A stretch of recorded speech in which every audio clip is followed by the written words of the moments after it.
News this hour from townhall.com. I'm Rich Thomason. Now on their way to Qatar, 5 Americans who had been jailed in Iran could be back in the U.S. by day's end. This is part of a prisoner swap that includes the release of $6 billion in frozen assets to Iran, whose president says his country will spend the money however it wants. President Biden has long been urged to bring home Americans widely seen as hostages, used by Iran as bargaining chips. For Iran, this deal frees money it earned from selling oil to South Korea, although the funds deposited in Qatar banks can only be used to purchase goods such as food and medicine. The swap is complex and controversial. It's being condemned by leading U.S. Republicans and Iranian activists who say it will only encourage more hostage-taking. The BBC's Lise Doucette. A Los Angeles County Sheriff's Department deputy is dead after being ambushed in his patrol car over the weekend. L.A. County Sheriff Robert Luna says Deputy Ryan Klinkenbroomer was shot while driving his patrol car in Palmdale, about 61 miles northeast of L.A. in the evening. A passerby found him. I think it was a targeted act. Based on what we know now. Luna says they're aware of surveillance video that may have captured the shooting. We need to get this guy off the street, guy or guys. He's a public safety threat. He also says the 30-year-old deputy comes from a police family and just got engaged. From everything I know about Ryan, people absolutely loved and adored him. I'm Julie Walker. The manhunt is over in southeast Pennsylvania, where 9 juveniles who escaped from a detention center about 40 miles northwest of Philadelphia last night are back in custody this morning. On Wall Street, Dow futures 4 points higher, NASDAQ futures down 30 points. More on these stories at townhall.com. We all know Joe Biden isn't getting the job done and too often is making things worse. That's conservative business leader Doug Burgum, one of America's most successful governors. Raised with small-town values, Burgum built a billion-dollar company, creating thousands of jobs. As governor of North Dakota, Doug Burgum cut taxes, balanced the budget, and helped pass term limits. Where we come from, when something isn't working, you stop and you try something new. That's common sense. Joe Biden has got to go. Here's Mike Winters. And good morning. It is 22.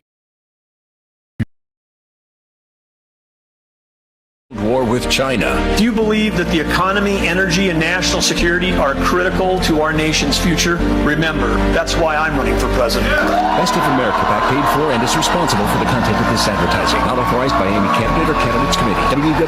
www.bestofamericapac.com.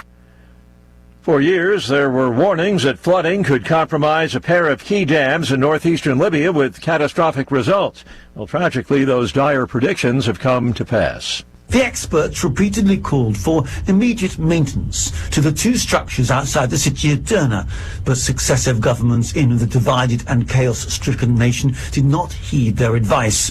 Their worst predictions came true when heavy rains from Mediterranean storm Daniel caused flooding across eastern Libya. It overwhelmed the 2 dams, sending a wall of water through the city and killing at least 11,000 people.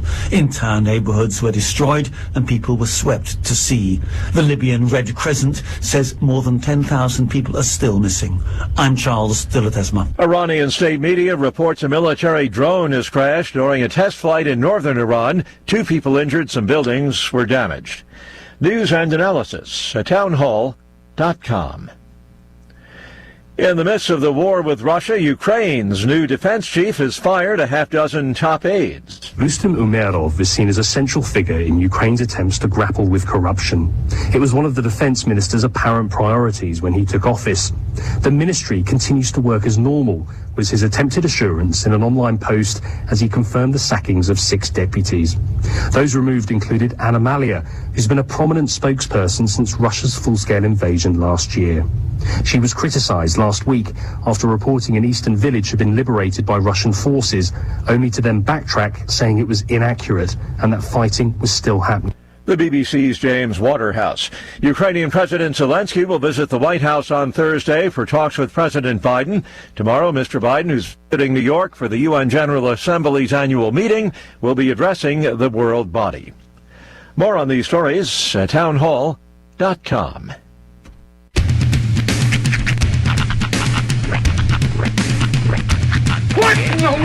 wide world of sports is going on here? I promise you, whatever scum did this, not one man in this force will rest for 1 minute until he's behind bars. Now let's grab a bite to eat. Yeah, come on. I feel the hot wind on my shoulder and the touch of a world that is older. I hit the switch and check the number. I leave it on and then I slumber. I hear the rhythm ringing through it. Flamenco guitar and cumbia music. I hear the talking of the DJ. The travel listen, what does he say? I'm on a Mexican radio. I'm on a Mexican radio. Broadcasting live from high atop the J.P. White Building in downtown Roswell, New Mexico. It's Mornings with Mike Winters on 106.5 Roswell's Talk FM. Is that what I sound like when I talk? Now, here's your host, Mike Winters. And good morning, one and all. Welcome to Mornings with Mike Winters. I am he. That would be me, Mike Winters. Happy Monday, everybody. Welcome to it. Hope all of you had a wonderful weekend. Sunny out. Got a chance of rain today, but not so much like later in the week, but not like last week. Not the rain chances every day, but just our version of fall, I guess, which is a 90 and sunny, which is the New Mexico, southeast New Mexico. It's the first day. I'm breaking out the hoodie. Got the hoodie. You're going to take it off here in a couple hours. I'm going to take it off this, pretty quick. But, hey, for right now, I'm a rocket. Yeah. Love it. I went long sleeve t-shirt yesterday. Yeah? Mm-hmm. Nice. Walmart needs to better mark their shirts. Yeah. I bought a shirt thinking it was just a regular t-shirt. It was, in fact, a long sleeve t-shirt, but it's all one color. And I looked like I hosted a children's TV show, is what I looked like. See, I wear one colored long I sleeve. can't wear, unless it's like a darker one colored long tee, I can't do it. Because this was like sky blue. I looked like a wiggle.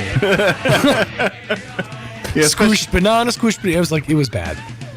What? Put some clouds on it. Yeah. Embroider it. There you go. Mm-hmm. Well, happy Monday, everybody. Yes, welcome to it. Hope you had a great day. Cowboys fans are happy. They got the big win. Uh-huh. Washington won. Crazy one. I got to tell you, man, I got to watch me a slobber knocker. Well, at least I got to watch the first half of a slobber knocker because I had to take off early from the Bulldogs game on Friday. And congratulations to the Dogs. That was a great game. They were... Boy, howdy back and forth. I mean... TG got the win. Roswell won. Of course, Goddard fell to PV on Friday. Mm-hmm. So it wasn't a perfect Friday. It wasn't a perfect weekend, no. But it was a good weekend of football. Mm-hmm. So. But, I watched the Commanders game. I didn't have need my Sunday ticket. I did need my Paramount Plus because it was a CBS game. They weren't showing the Cowboys game. And you don't have CBS. I do not. So I had to watch it on Paramount Plus. Have they still not worked that out? No. They better get figured out by fall, by the fall season. It's here. I mean, isn't it like 2 weeks from now? Premiere week? They're starting this week and next week. Is it really? Yeah, this week and next they're starting new shows. That's quick. I think more so next week, but they are starting a few of them this week. So, but so I had to watch. So if I was a Cowboys fan, I needed Sunday ticket to watch the Cowboys game, which I could. I didn't. Okay. Because it was a CBS You're game. just like, you know what this is? I'm just mad. You know what NFL Sunday ticket is? Have you ever met somebody who has automatic start on their car? Right. The only reason that feature exists is to show off to your friends. Well, it's not so much to that. It's more of a mad at me. Because I'm like, I just spent $400 for Sunday ticket. Today, I didn't need it. Well, today you didn't, but it's also week 2. I know. You got plenty of time. I just want to get my full $400 worth, and I'm like, I want my You're Commanders. You're at the buffet, and you're sitting there like, when are the crab legs coming out? I get it. Like I told my wife yesterday, and because they were talking about the, bread. I was like, I'll set the TV up in the other room if you want to watch a Cowboys game. She goes, no, that's all right. I said, because I paid $400 to not watch the Cowboys. You get your friends. You get them over here. You're watching the Cowboys. Yeah. And like, in the back I need room. to go to the bath. Sit down and watch it. $400 is paid so I can watch Commanders on this TV every single Sunday or Monday or whatever day. Yes, so, and but I did watch them, and it was a doozy game, man. They had the Hail Mary. Denver almost. It went back and forth. Washington was down 21-3 at one point. Wow. Came back, took the lead, and then Denver at the last minute threw a Hail Mary. And we're down by 2, and then failed on the 2-point conversion to tie the game and end up losing. Dang. But they had a poorly defended by the Commanders Hail Mary attempt, and there's a reason they call it that. Yeah, but it was a good game, back and forth, and ugly, but a win. And they're 2-0 ugly, but they're 2-0, and I'd rather be 0-2 pretty than 2-0. We fell by a point to the Falcons. Yes. Atlanta, come on, people. Atlanta's up and coming, sort of. Fine. Yeah. So it's one of those teams. They're fine. They're like maybe they're like I don't know. I was going to say they're like Jacksonville, but no, they're not that bad. Well, Jacksonville's a more set at quarterback than Atlanta is. Atlanta's I think got their guy, but they're kind of still figuring out if he's the guy. I think. Where Jacksonville's like, we got our guy. We just got to figure out. We just got to figure out the rest of the team. The rest of the team, yeah, pretty much. So, but anyway, it was fun weekend of football. Yeah. Hope everybody had a good weekend. I got to tell you, man, that is the way to experience high school football. Yeah, it's nice up there in the press box. We hung out. We were at the table with Lana. What's the over/under on hot dogs? Oh, I had a hot dog. I had a chili dog. I had Dory Cheetah Cheeto nachos, and then Dory nachos. Nice. Yeah. So definitely got my fill. Good deal. And beverages. Yeah, it was quite nice. Good deal. And I kind of snuck over and into the video gulag to see how that whole thing pans out. Which it's interesting because we're up here in the air conditioned suite and kind of enjoying things. They're up on the open floor up there. They don't even have like flooring. It's just like bare concrete and an open face. Yeah, it's there. They're experiencing the elements. If it's hot out there, it's hot in there. It's the camera deck. Yes, that's what's it was. Going on But yeah, it was great view, fantastic, and it was really cool having the video be like in sync, like right on. Yes. Not have the delay. Yeah, absolutely. It's kind of neat. It's a neat experience up there. It's really cool. It's just, it's quiet though. Like, because you don't hear the crowd and everything. No, it was not quiet. No? No, because the barking guy was there. Oh, in your suite? Our suite. Oh. Yeah, he was like 3 seats over. Because they have the theater seating down here, and then the tables. You should show him the camera deck. Parking guy, come on, let's take a walk. He was set up at a table like 2 tables over, and yeah, every single play. It's like use your inside voice, please. I leaned over, I was like, that's the barking guy. They're like, you don't say. No kidding. Why do they call him that, I wonder? Yeah, I think I would have been like, hey, barking guy, come check out the camera deck. The view's amazing. Come here. Of course, everyone would have been mad if there's any mics on them cameras up there. Because, like, they're trying to watch tape and all they hear is... You really have to be, like, of a certain level to be not just a barking guy, but the barking guy. Well, that you're the dude. I don't know the full story behind the barking guy. Well, I know enough of it. I know enough of it to know that he's basically here because of the Bulldogs. Yeah. He's in Artesia. He's a gentleman that's been living in Artesia for years, probably 20 plus. He's the guy that barks at every game. If you ever go to Artesia game, you they call him that. Probably hear him or see him. You've definitely heard him in highlights. Yes. And he was a guy that he's former Air Force. I think he was intel in the Air Force, and I guess he retired and all that. And he was literally driving through New Mexico with his camper and heard Jim Wilburn calling Artesia Bulldog football game many, many moons ago. See, I didn't hear this part of it. And liked it and stopped here at the KOA, and the rest is history. He's been here ever since. That's living impressive. here, loving. And the Bulldogs are the reason why he stopped, because listening to Jim Wilburn on the thing, the football, he loved it. And to him, it just resonated. And, nice. And here we are. See, and that's a cool origin story right there. And that's how he ended up in Artesia. He's not from Artesia. Right. See, I knew he wasn't from there. That's I sat down with him for like 20 minutes at a remote one time, and we just kind of chatted. And he told me a little bit of his story. I didn't hear that part. That's really cool. All from that there. So anyway, that's the story there. There you if go. You want to know. But I would have showed him the camera deck. I'd be like, oh, you're gonna be in the game. Well, check out the camera deck. Come on over. Grab your Cheetos and come on over. I would have sent a hot dog every quarter. He'd been fine. Well, good. I'm glad you had a good time. I'm glad it was fun. And suck it, Storm. There, I said it.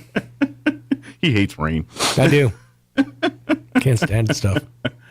And but it was overall good weekend. Good stuff there. So good. I hope everyone. Let me give you the rundown. We're going to replay some interviews today. This hour we're going to replay our interview. We had the ladies from the La Tertulia Book Club. I think I'm getting closer to saying that correctly. Dora and Bella, and it's really cool what they're doing. So we're going to play that for you here and invite you to their next meeting. John LeMay joined us last week to talk about his books and talk about an event they've got coming up in October here. So we're going to play that for you at 8:15. And then in the 9 o'clock hour, we had Geneva Martinez join us last week to talk about a new organization, Many Hands, helping work with homeless and things like that, give an update there. So we'll play that interview with Geneva in the 9 o'clock hour. Plus, we'll have all of your features that include the news of the local, national variety. Roswell Livestock Report for you Monday with Smiley Wooten. We'll do that here in just a few minutes, and whatever else we can come up with for today's show. Yes, indeed. Yeah.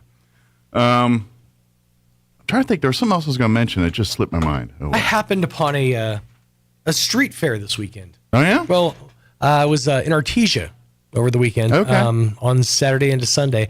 And we were just kind of looking for something to do on Saturday afternoon, just driving around town. And I think we talked about this on the Spanish station, but there was a whole block party street fair in Artesia on Saturday. Was this part of the? I know they had the one thing going on. It was like a church thing. Oh, okay. I think some kind of church thing, but it was food.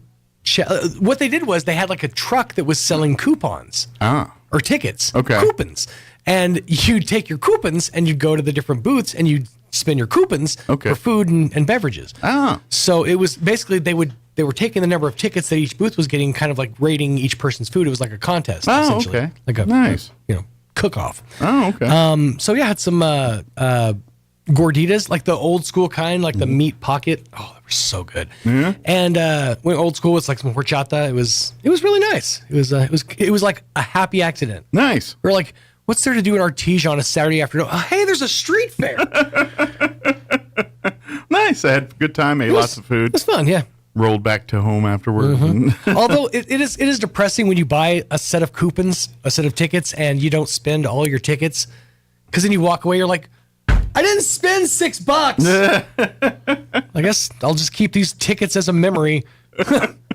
Was there enough to buy something else? There would have been, yeah. You just took it home with you. Well. Something that would have kept. I got drug away. In fairness, I got drug away, but also my hips were hurting, and I was like, let's just leave because I'm tired and sore. But it wasn't totally my idea. I get that. But I would have been like, give me a roasted corn to go, please. I really should have grabbed some some elotes on the way. Which, by the way, I heard a commercial on the way in this morning. It's Gene talking about one of the street or the carnivals at Hogfest. Oh yeah. He says, elotes? Delicious elotes? I'm like, you mean elotes? Like, I was getting out of my car to no one, and I said, do you mean elotes? I got weird looks from people in the parking lot, like, he's talking to himself. No, I was talking to my boss in my head. But he said elotes. I'm like, you have lived here for like at least 20 years. Guess he hadn't had one. I don't know. You've definitely had street corn. If you lived in New Mexico, maybe didn't call it for long enough, you've had elotes. He probably just didn't call it that. Maybe. I get it. Because there's things I don't know. I say very gringo-y. And I'm like, I don't know any better. I don't know what to do with my hands. You don't have that excuse anymore, man. You've been here for more than a decade. Certain things my tongue just doesn't trill right. It just doesn't. And I try. It just doesn't work that way. It makes sense. If you ever meet somebody who's Scottish, ask them to say purple burglar alarm. It's one of the funniest things in the world. It's certain words that just, they don't, like, it's like the Pan Pam. It's like, I'm hearing Pam. I'm here. You keep saying Pan, but I keep hearing Pam. Yeah. Oh, no, I actually had that this weekend. What's the name? Sean? John? No, Sean. John. No, Sean. Sean. It's just one of those things sometimes. All Yes, right. they won. It is 20 minutes after 7. Let's get her going. Let's take a look at your weather. It's not completely rain-free, but not rainful like last week. So here's your rain-adjacent weather. I'm meteorologist Steve Hamilton with your Pecos Valley weather. We'll be getting some sunshine for a while, but we do have a little bit of moist air and a low-pressure trough over eastern New Mexico, so we could get a few scattered showers or thunderstorms later on. Today's high will be in the low 90s. Maybe a few lingering showers this evening, and then clearing up after midnight with low 60s, and then we start heating up again on Tuesday. Lots of sun, and we're in the upper 90s. I'm meteorologist Steve Hamilton, and that's your latest forecast. Thank you, Steve. Currently 66 degrees here in Roswell. Humidity is at 73%. Winds currently out of the west at 3 miles per hour. There is a 30% chance at some thunderstorms, mainly after 3 today. Mostly sunny and a high of 90 expected. Winds will be out of the south, 5 to 15 miles per hour. Tonight, clear skies with an overnight low of 63 degrees. South winds 5 to 15 miles per hour. Tuesday, sunny, 97 for a high tomorrow, so pushing that 100. Winds out of the west, 5 to 15 miles per hour. Tomorrow night, clear skies, overnight low of 60. West winds 10 to 15 miles per hour. Sunny and 95 for Wednesday. North winds at around 5 miles per hour. Partly cloudy Wednesday night, overnight low of 63. Thursday, there is a 30% chance for afternoon showers and thunderstorms, mostly sunny and 91. 20% chance at showers and thunderstorms Thursday night, mainly before midnight, mostly cloudy, and 66 for an overnight low. Friday, sunny, highs around 95, and then glancing at the weekend, mostly sunny and 90. Saturday, sunny and 88 on Sunday. All right, it is 22 minutes after 7. We're going to get you into your Roswell Livestock Report, take a quick commercial break. Then we're going to play our interview with Dora and Bella with the La Tertulia Book Club. That's up next. Don't go away. Good morning, this is Smiley Wooten at the Roswell Livestock Auction. A good September run this week following some decent rain showers in the drawn area with a nice selection of all classes of cattle, especially high-quality native calves, light yearlings, short-term bred cows. We expect to sell 1,700 head. Break it down like this: 200, 225 weighing cows and bulls, 175, 200 pairs of bred cows, 1,300, 1,350 calves and yearlings. Today's sale will include 27 Holstein whey cows off one dairy, 20 to 25 cow-calf pairs, mostly good quality black and black-white face cows with Angus calves at their side. These pairs 5 to 10 years old. 73 bred cows, reputation quality black Angus cows, bred to high-quality Angus bulls to start calving January 1st for 75 to 90 days, medium flesh. 79 years old. 87 calves, Cane Ranch, Van Horn, Texas. Ex-quality Charolais crossbred calves, cattle wean 30 days, Bovishield Gold Covexinate, 350, 550 pounds. 83 calves, Mr. Buster Day, Meadow, Texas. Ex-quality black Angus and Brangus crossbred calves, shots at Brandon, 400, 550 pounds. 201 calves, Triple R Ranch, Jow, New Mexico. Excellent quality black Brangus crossbred calves, Bovishield Gold, 7-way at Brandon, 400, 650 pounds. 97 calves, Mr. Seth Sawyer, Iran, Texas. Excellent quality red, white face, and red Angus crossbred calves, Virushield 6, 7-way at Brandon, 400, 600 pounds. 39 calves, LS Cattle Company, Corona, New Mexico. Good quality lightweight crossbred calves, Bovishield Gold, 7-way. A few ropers in these, 250, 350 pounds. 65 calves, Jet Cattle Company here northwest of Roswell. Ex-quality black Angus cross calves, cattle wean 30 days, shots 350, 500 pounds. 46 light yearlings, Hendricks Ranch, Flying H, New Mexico. Ex-quality black Angus and Brangus crosses, medium condition, right off grass, 500, 650 pounds. And 28 calves, Mr. Wayne Netherland, Artesia, New Mexico. Ex-quality black white face Angus cross calves, shots at Brandon, 400, 500 pounds. Sale time this morning, 9 o'clock. Sell pairs of bred cows 10 to 10:30. Be selling calves and yearlings about 11:30. We expect to sell 1,700 head here today. This is Smiley Wooten, Roswell Livestock Auction. Summer's coming, and you're going to want to hit the road for a little well-deserved vacation time. At Richland Motors, it's never been easier to sell or trade your current car, truck, or SUV for a newer model to hit the road in. Even if you don't purchase from Richland, they want to buy your vehicle for top dollar. But if you do buy from Richland, don't forget, they're the home of the powertrain warranty for life. That's a whole lot of confidence for you. See Richland for details, 2nd and Sycamore, and 1309 Southeast Main. Eastern New Mexico University in Portales is proud to offer potential students the opportunity to attend ENMU tuition-free with the New Mexico Opportunity Scholarship. And now we're proud to announce the newly created Freshman Hound Housing Room Grant, which will allow students the opportunity to receive up to $3,000 per year off their housing costs when living on the ENMU campus. For more information on how ENMU is making higher education more affordable for you and your family members, visit enmu.edu. Eastern New Mexico University. Student success, that's what we're about. Edge Safety and Services LLC in Artesia, New Mexico has an immediate opening for a safety technician. Position requires a clean driving record and must be able to pass a drug and alcohol screen.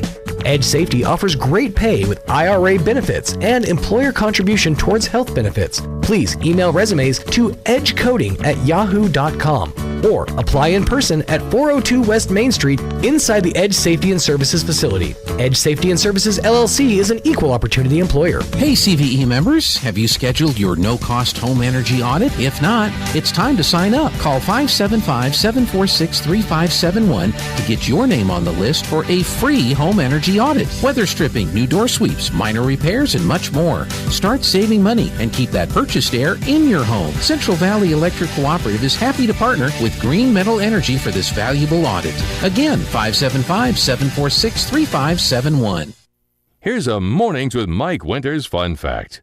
Slugs have 4 noses, but no fingers to pick them. Here's Mike Winters.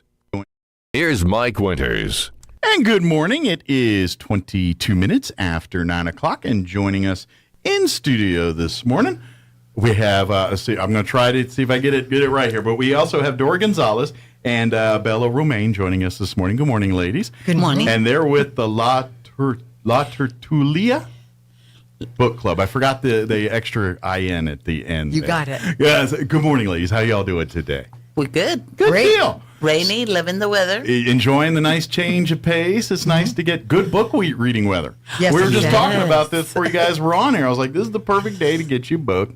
Sit down, maybe not quite fireplace weather yet because it's a little warm, but, maybe get one on the TV, the fire on the TV thing, and then you can kick back and read your book. But yeah. I guess before we kind of get into the book and everything else, talk a little bit about the club, how it got started, and just give us a little bit of background there. Well, I'll start, and Dora can pick it up. All right. Okay. Well, La Tertulia is the name of our bilingual book club. Yeah, don't listen the way I say it. Listen the way she says it. It means the gathering. It's a relaxed, informal, congenial discussion. Gotcha. And it's a bilingual book club. So if you want, it doesn't matter if you speak Spanish, you speak English, guess what? Right. There's something for everyone. This is and even though a knowledge of Spanish is desirable, sure, it is not necessary. Although I think if you want to learn, like if you're coming in and you're like, and you're like, I want to learn a little culture, a little of the history. I think that's what better place than hanging out with people that lived it and live it and know it and things like that. Even people, Hispanic people that speak Spanish can learn how to speak Absolutely. Well, depending on where they grew up and raised, and maybe they learned enough Spanish. They didn't grow up in, say, Mexico or something, but their family did, so they know Spanglish. Oh, that's me. I'm definitely and so Spanglish. they kind of, I know that. I know Spanglish. I speak it myself. Well, La Tertulia is a few years old. Okay. During the pandemic, the National Endowment for the Arts had something called the Big Read. Okay, yes, I remember right, that. Okay, great. Well, unfortunately, COVID kind of put a damper on it, but we had it. But it wasn't nearly what we wanted it to be because of COVID, that stupid COVID. Well, Roswell, as you know, Mike, was chosen as one of the communities. Mm-hmm. And the book chosen to read was Into the Beautiful North by Luis Alberto Urrea. It's a great story. Bilingual author. Yeah. And so they had Zoom discussions as part of this. And somebody presented the discussion online in English. Mm-hmm. And our current founder and leader of La Tertulia, Ricardo, was asked to do the discussion in Spanish. Ah. And one of the participants there said, years ago we used to have a book club, bilingual book club. Would you consider leading a new book, the new version of it? So this all really spawned from the Big Read event. Exactly. See, Gotcha. so there was a very positive outcome. Yeah. So Ricardo. By the way, if said you've not yes. read that story, go back and read it. If you love buddy stories, like even an adventure, that's exactly what it is. It's full of action, adventure, bonding, family. It's got everything you need for an entertaining story. If you didn't check it out, I'd go back and read it. If you didn't do it during the Big Read, great to know. Go back and check it out. It's a really good book. Yeah. So. Yeah, we should choose it maybe for one of our. You know what? That might not be a bad idea. That's not a bad idea. Exactly. Yeah. Dora's been in the club since the beginning, so she can talk more about it, what it was like for her at the inception. Okay. Yeah, and actually, I think we started like in 21. Okay. 2021. Gotcha. And we used to meet at a coffee shop. Okay. Downtown. Hey, that sounds like really, a better really place, nice. eh? Oh, yeah, the coffee was fantastic. That's right. You got great beverages, probably great eats, the pastries and what have you, and then you're talking about books. Works perfect. But then the coffee shop decided they closed at 5 o'clock because it was starting to get wintertime and they want to go home and read the books. Really.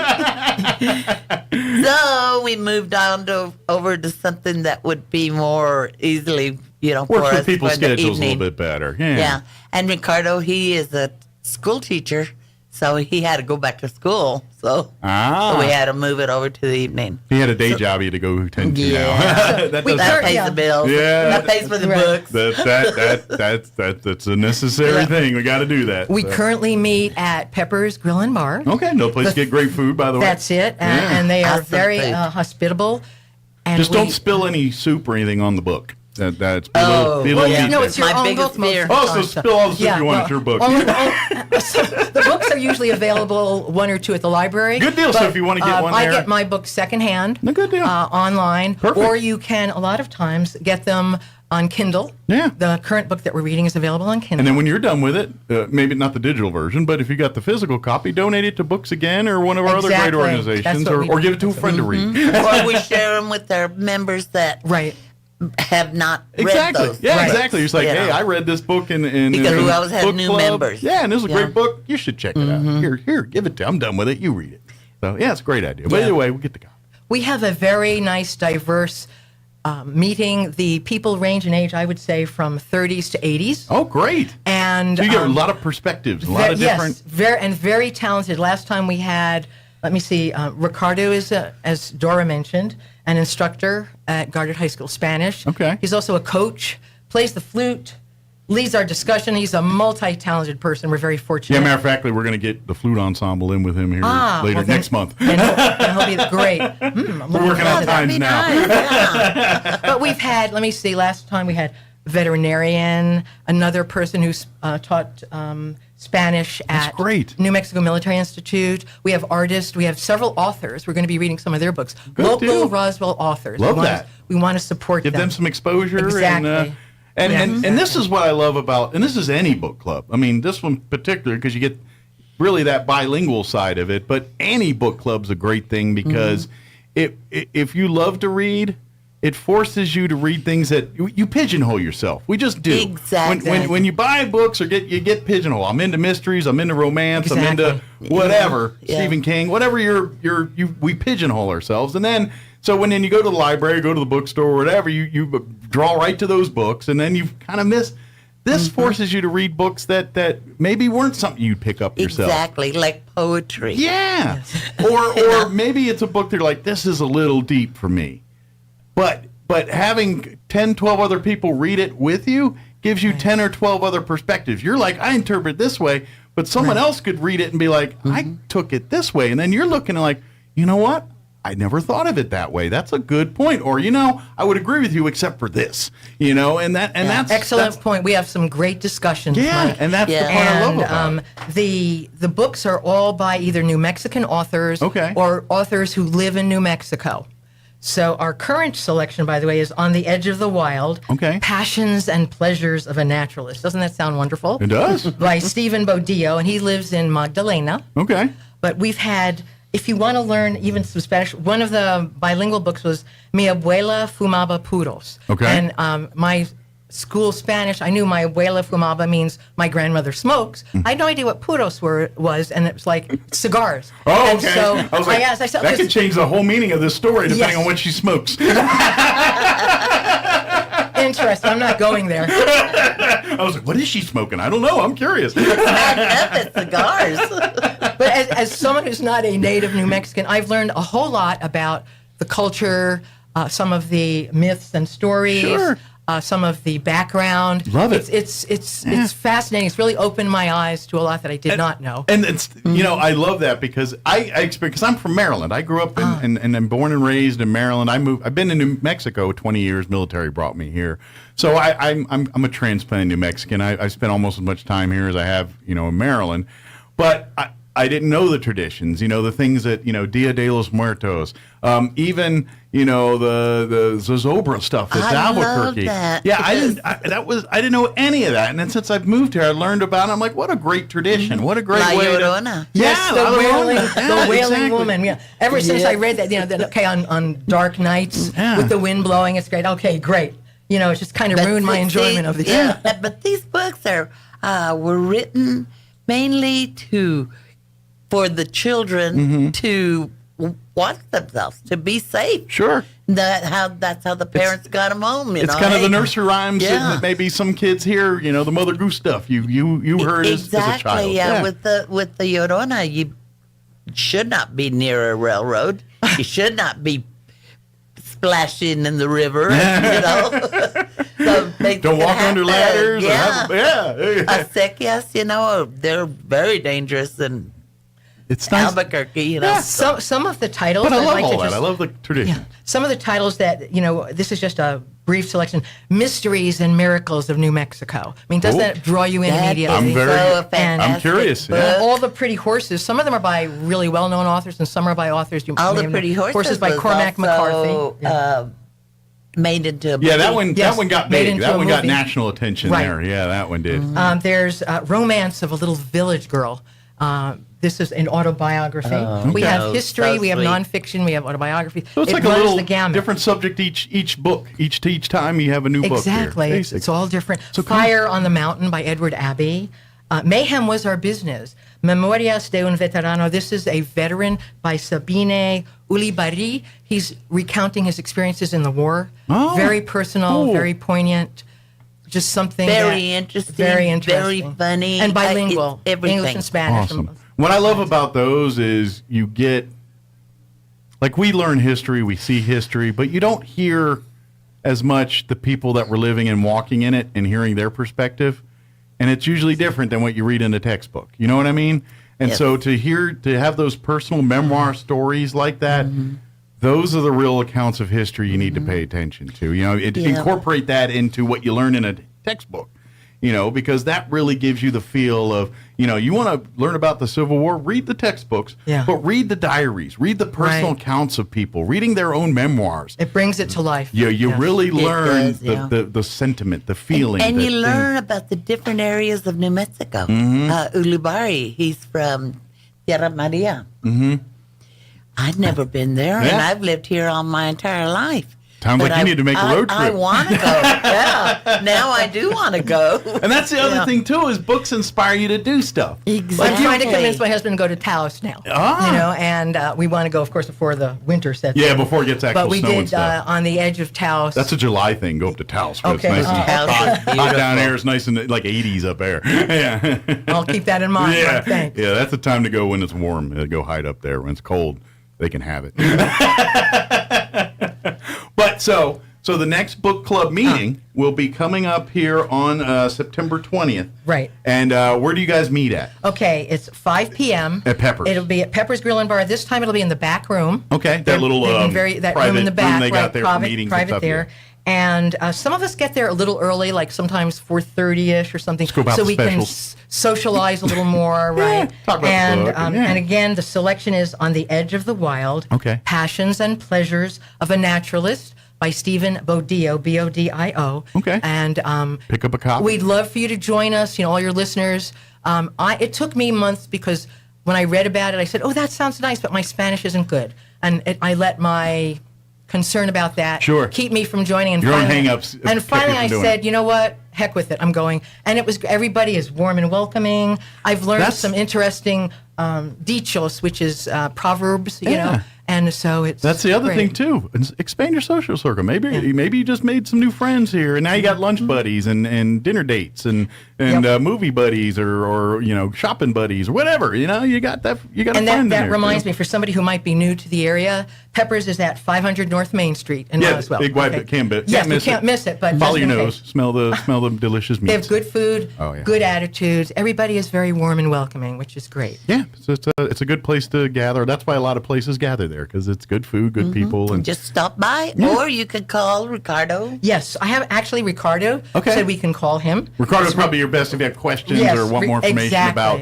the book club or anything like that. Ricardo Valenzuela, and his number is 575-914-1379. Very good. He did give me permission to put that on the air. So if you don't get live Ricardo, then leave a voicemail and he'll get back to you as soon as he can possibly do that. So, but please come grab this book. Come and maybe you're like, well, now do you all meet once a month? How often do you guys just once a month? Third Wednesday of every month. And it's a new book every month. So you basically get the 30 days to. It's like, all right, we're still doing the New Mexico books. It's all New Mexico. Yep. Excellent. So come out on the 20th. We'll discuss the current book, and then we'll unveil the book for next month for October. Exactly. Ricardo does that, and what he does is he picks about 4 or 5 books, and we look through them, and then we decide. So he gives you like all right, we narrowed it down to 3 or 4. Yeah. Which one sounds best to the group here? Right. Very cool. I got and he actually gives us samples, and we look it around, peruse maybe the cover or the little blurb. That's a good way to do it. It is. Because if you just say what book you want to read, you're going to get 10 or 12, depending on how many people in the room. That's many different answers you're going to get. So, exactly, yeah. So it's like, here's 3 books, pick the one you like the best. And I love that. And again, because it goes back to what we were saying, it forces you to read things that maybe you wouldn't have chosen for yourself. It also allows you to hear other perspectives about reading the same thing. And that I don't think people realize what a valuable insight that is, because you could literally, and that's the beauty of humans, you could read the exact same passage word for word, and people will get 2 totally different meanings out of it, just depending on their life and where they brought up and what their experiences are. And that's what book clubs are great for, that kind of stuff. It forces you to think outside the box and think, consider other people's thoughts and input on this stuff. And we've learned that. I didn't know New Mexico had that many authors. There's we have a lot of fantastic New people. Mexico's blessed with creative souls. Music, art, the painting to clay to that stuff to writing. I think New Mexico, because let's face it, we're a beautiful state. Yeah, we got a lot of dirt and desert, but how many awe-inspiring mountain chains, and you know what I mean? How many pictures that you see that are New Mexico that look majestic and things, because we have all that. So I think our land just inspires creative types to come. And even in our own backyard, we have our museums, our symphony, and Bitter Lake National Wildlife Refuge, where the sandhill cranes, is it that come? Yeah, it's just wonderful. Well, don't forget, this Saturday is Museum Day in Roswell, and so and I invite you to go, and they're going to come visit the Walker Aviation Museum down, the International UFO Museum, the Anderson Bethany Museum, the Roswell Museum and Art Center, the Miniatures Museum over here. I might even be forgetting one. Anderson and Bethany Museum? I'm not Anderson Bethany. Anderson Museum, not Anderson Bethany Funeral Home. Okay. Thank you. I did that yesterday too. I said Anderson Bethany instead of Anderson Museum. Okay, because it is one of my Museum. favorite museums. So thank you for the catch there, Anderson Museum. Forget the Bethany. I my dumb brain stuck that in there by accident. But, good catch. Thank you. Of course, people have been going down to the funeral home. There was museum day. We all got to show like caskets and stuff. Or what are we looking at? It's called The Day I Died. Here's our first dead person. Okay. I'm sorry. Anderson Museum. It's That's that what moisture on the brain. That's right. Anderson Museum. Thank you. But definitely come on out to the La Tertulia book club. Did I get it right that time? Yes, you did. It's great. Excellent. Doing good. September 20th. At Peppers, like I said, about 5:30 is when 5 p.m. 5 p.m. was when everybody's and if you want to come earlier, a little earlier, that's fine. Yeah, come and get that, and of course order meal and get and come ready to talk about the book, or maybe pick up the book if you're like, well, I don't know if I'll get it read by the 20th. Start it, read it, and then come anyway. Okay, yeah. And come anyway. It's in different chapters. And each chapter can stand by itself, so don't let that impede you. Just come and read what you can. Yeah, read it, and then let's discuss it. And you know what? Even if you're having trouble, maybe you go and maybe there's 10 other people going, I have really trouble getting through this one. And you're like, then you start feeling, oh, good, it's not just me. That's the good part about book club. So it is obviously very entertaining. Reading is a fun thing to do, but it's also educational. Well, and this is something you learn to socialize with people and have a great time. And you mentioned those multiple perspectives are so important. It is, because it really, especially in the world we live in, we live in a smaller world now. It's not like, when we were younger, where the poor internet and things, and you lived in your bubbles. You know what I mean? And then the bubbles went away when the internet and the world got smaller. And so with that, we're all like, well, we do things different. And so now it's good to learn that. And, it's an amazing thing. Let's face it. Look at food. Look at all the other aspects of culture that we all share. How many of us love tacos? How many of us, you know what I mean? That's all because of that. That's the sharing of the cultures and the sharing. It's a good thing. Mm-hmm. So come be a part of that. Come learn about things that you're not familiar with. Come be exposed to things that you're normally not exposed to. You might turn out that might be your new favorite thing.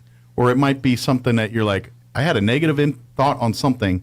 Now that I know the story, it's completely opposite of that now. And that's what book club, or maybe it's the other way around. Maybe you thought something was great and turned out it wasn't so hot as you thought it was. You know what I mean? Yeah. Or like you say, road trip, you haven't been there.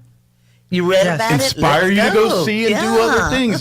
Maybe some of these authors will inspire you to see little known or other landmarks of across our state or across our region. Maybe I'm waiting to read a book about the aliens. Yeah, we haven't hit that one yet. About the what? Aliens. Oh, yes. Yeah. Well, now it touched on it a little in Mysteries and Miracles. Oh, yeah, New Mexico. A little bit. And if you can read that, it expands on the alien. With a new theory that I had never heard of. Okay. And with that little tease, I'll leave it at that. Mysteries and Miracles of New Mexico. Well, the theory I always hear is the nukes. Like when they were testing the bombs in the 40s, that's when they said, that's what put the aliens, or put us on the aliens' radar. That was what I've heard. And then I also hear that the green ones are a joke. The grays are the real aliens. Real ones. That's like if you do the green men, that's the hokey, campy stuff. But the grays, that's serious business. That's what I learned. I don't know. Well, the universe is so huge, and there's so many different galaxies. It's hard to believe that we are the only It ones. is narrow-minded to think of all the planets and all the different galaxies and all that's beyond our even comprehension at this point. We're the only people, intelligent life and all that. That does seem a little obtuse, a little narrow-minded thinking. Very narrow-minded. We haven't proven it out there, but it's a little. It's like you realize there's a big universe out there. Certainly, there's a planet. They might not look like us, but they're there too. Yeah, exactly. Who knows? And always, maybe they breathe water instead of. I don't know, but who knows? But what's there is there, and that's who knows. Maybe someday we'll find out the truth. I don't know, but I don't think it'll be us. I think it'll be our kids' that maybe get a visit. But anyway, come out to the book club. I know I got way off topic there, and come and learn and have fun, meet new people. Again, September 20th. 5 p.m. at Peppers is the next. What's give out the title of the book again? The title of the book is On the Edge of the Wild. Okay. Passions and Pleasures of a Naturalist by Stephen Bodio, Bodio. Okay, get a copy of the book. Yes. It's available on Kindle also. It's on Kindle, Yes. so if you want to download it real quick, and then you can have it there. I'm not sure. Do you know if the library has a copy or carries a copy? I believe they had one copy, Okay, at least. check with them and see if Mhm. it's checked out or not. Maybe you can pick up a copy there, or like I said, just get on the internet and see if you can pick one up, or if you know a friend that has it, or maybe. Do you guys have a Facebook or like a? We do. Okay, maybe they can shoot a message there saying, I'm having trouble finding a copy. Yeah, book club. Okay, just look for the. And do you have to put like a Roswell or anything in there? Or is it pretty? Book club would work. Okay. The Tertula part might, or Tulia. Sorry, I forgot. Yeah. I Okay. shortchanged it again. It's spelled Tertulia. That's so. Right, The Gathering. Yeah, The Gathering. So do a Google or do a Facebook search there, and then like and follow it, and then you ask questions, or and if maybe you're like, I want to do this, but I can't find the book. Any recommendations, and then they can. someone There's will help always you. Amazon. Yeah. Exactly, or maybe you look out. Somebody will have a free copy for you. Or again, they can call our fearless leader, Ricardo Valenzuela, 575-914-1379. And he can help track down things that you need for that, or And answer or any questions. answer any questions. Oh yeah, he's answer great. any questions you might Absolutely. have We're on fortunate. the book club here and stuff. So very good. Well, thank you, ladies. Thank you for having me. Mike, yes, thank you. It's been a Anytime. pleasure. Thank you so much. Yeah, and then we'd love to pop in time to time, give us updates and see what's going on. And maybe if you get a particularly popular book that you're like, maybe this might draw a few more people, let us know. We'd love to, Okay. Hey, Sounds great. It's okay. You always wanted to read this book. This is the one we're covering. Come on and do a book. We're club always with us. open for suggestions of different And that's the other books. thing too. What if there's people saying, "Oh, I got some books for you guys. Come on down and Yeah, suggest bring them. The more the merrier." Might be, it looks like they got a good list going, so it might be a while, but we'll get them on the list. That's the thing, and that's it. There's always more books. That's the beauty of book club. You get done, and I know you get a little, especially if it's a good book you love, you get a little sad.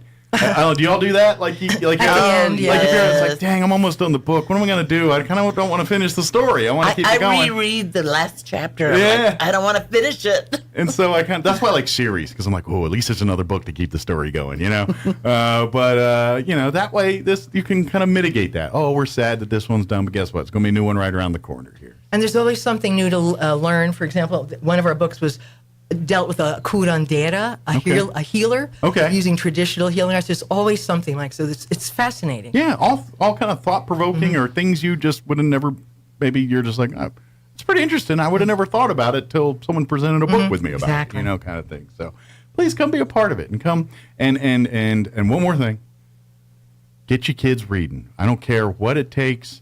Yes. When those kids get into school and they make them read the books and all that, great. But this is your job as parents. Take them to the library. Tell them to pick their own books, pick their own things. Because if you just have them rely on the books in school, they're going to look at reading as a work thing, not a pleasure thing. And if you tell them, because they're thinking, now I got to read To Kill a Mockingbird for school here or whatever it is, and they're going to look at reading as, oh, that's homework or that's classwork. And how do you fix that? You take them to the library and say, see this kids section? Pick any book you want out of there. What looks interesting to you? Is it an astronaut one, or is it the flowers and the puppies? What is it that you're into? Pick it out. I don't care which one it is. It's in this children's section or whatever, appropriate for your child. Just turn them loose and let them pick out what they want. Let them find their own thing and let them have fun with it. Let them make it their own. I guarantee if you let them do that and they find the book, they're going to be more into reading and wanting to read, because once they learn, like, wait a minute, I can read for my own self and my own, like this book about aliens and cowboys and space wars, I can read that. Yeah. And it opens the world to them, no matter what their circumstances. Absolutely. It opens the world to them. And you know what? You're going to find out SAT scores, AT scores, all the vocabulary, because you pick that up as you read. You get exposed to words you never seen before, and then you start, looking them up or seeing them in the context of a sentence and start understanding what they mean. And that's how you get better. Even if it comes out as a movie and people say, oh, no, I'll wait till it's a movie. It is nothing compared to what the book was. Right. I've never seen as the movie is. I've never seen a movie nothing. that equals the book. Never. Matter of fact, it will not. I had there was a Stephen King movie in the 90s called Hearts in Atlantis. Didn't see that one. And it was based off a Stephen King book called Hearts in Atlantis. I saw the movie. Anthony Hopkins was the main star of it, and I saw the movie and I was like, scary. yeah, it was a darker, Stephen King. Yes. And I remember watching the movie and thinking, no, it was an all right movie. It was good. It was entertaining and all that. And then about a year later, just on a whim, I picked up the book Hearts in Atlantis. I'm like, I remember reading the movie and enjoying it. I think I'll check out the book. It's not even the same story. Like, the movie doesn't even cover why the book's called Hearts in Atlantis. Like, it doesn't even, like, there's the actual movie's like the first 100 pages of the book. There's a whole nother level of that story that the movie doesn't even cover. Exactly. And the part that made me laugh was the whole reason why it's called Hearts in Atlantis, they didn't cover in the movie. It was in the book. And so you're watching this whole movie called Hearts in Atlantis and everything. Why the heck is it called Hearts in Atlantis? Makes no sense. Has nothing to do with Atlantis, Hearts, or any of that stuff.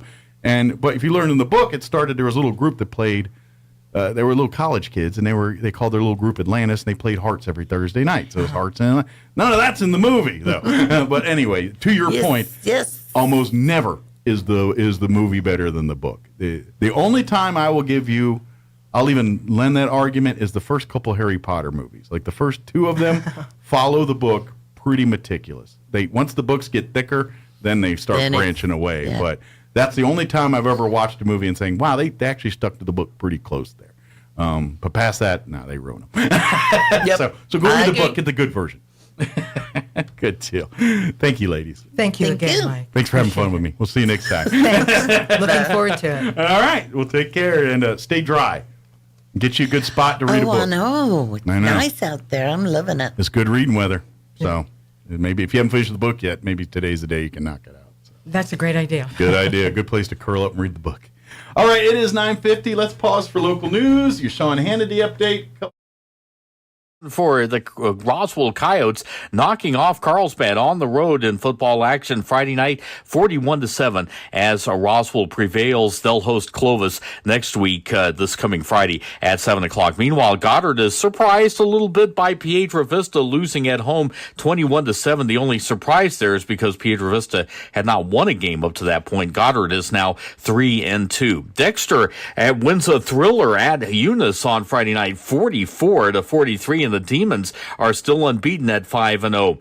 Also unbeaten is the Gateway Christian Warriors. They're 4-0 after thumping Elida on the road 50-8. And MMI is 4-1 with a 41-8 victory at Hot Springs. Hagerman falls to Estancia 53-0. The Sports Report brought to you by DSI. Call DSI for all your office technology needs. I'm Eric Butler at Roswell's Talk FM 106.5. I'm meteorologist Steve Hamilton with your Pecos Valley weather. We'll be getting some sunshine for a while, but we do have a little bit of moist air and a low-pressure trough over eastern New Mexico, so we could get a few scattered showers or thunderstorms later on.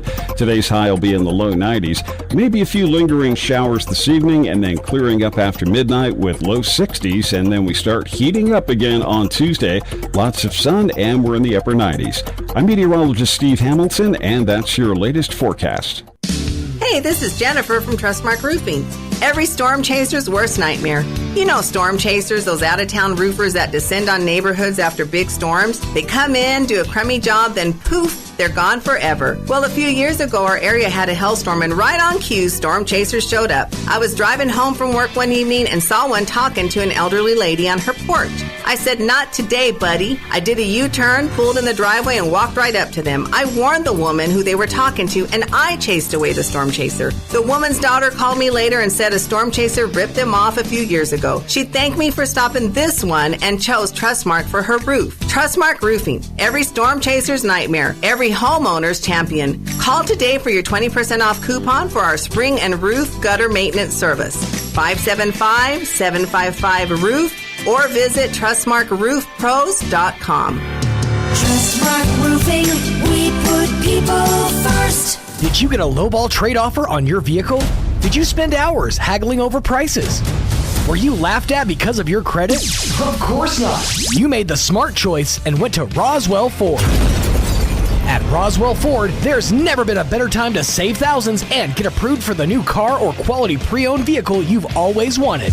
Our lenders' approval requirements are more forgiving than ever. If you have a steady job and proof of residence, you could be approved in minutes. Even with bad credit or no credit, over mileage on your lease, or buried on your loan, Roswell Ford will take any trade, even if you owe $6,000, $8,000, even $10,000 more than your old car is worth, regardless of make, miles, or condition. If you're looking for a new or quality pre-owned vehicle at or near your current monthly payment with little or no money down, visit Roswell Ford today for incredible savings. Roswell Ford, the home of Tailgate Nation at the corner of 9th and Main in Roswell. Plus tax and tag, trade balance refinance to the new loan, subject to lender approval, offers not combined. Fall time is almost here, and the holidays will be here before you know it. The Calico Cow invites you to move on into the cow and check out the new holiday fabrics arriving daily and take advantage of a huge sale on Brothers sewing machines now through the end of the year. Get free lessons, maintenance, and a first-year cleaning included. Fall into savings at the Calico Cow Fabric and Gift Shop, now at their new location, 200 East College in Roswell. Want to know how? Come see the cow.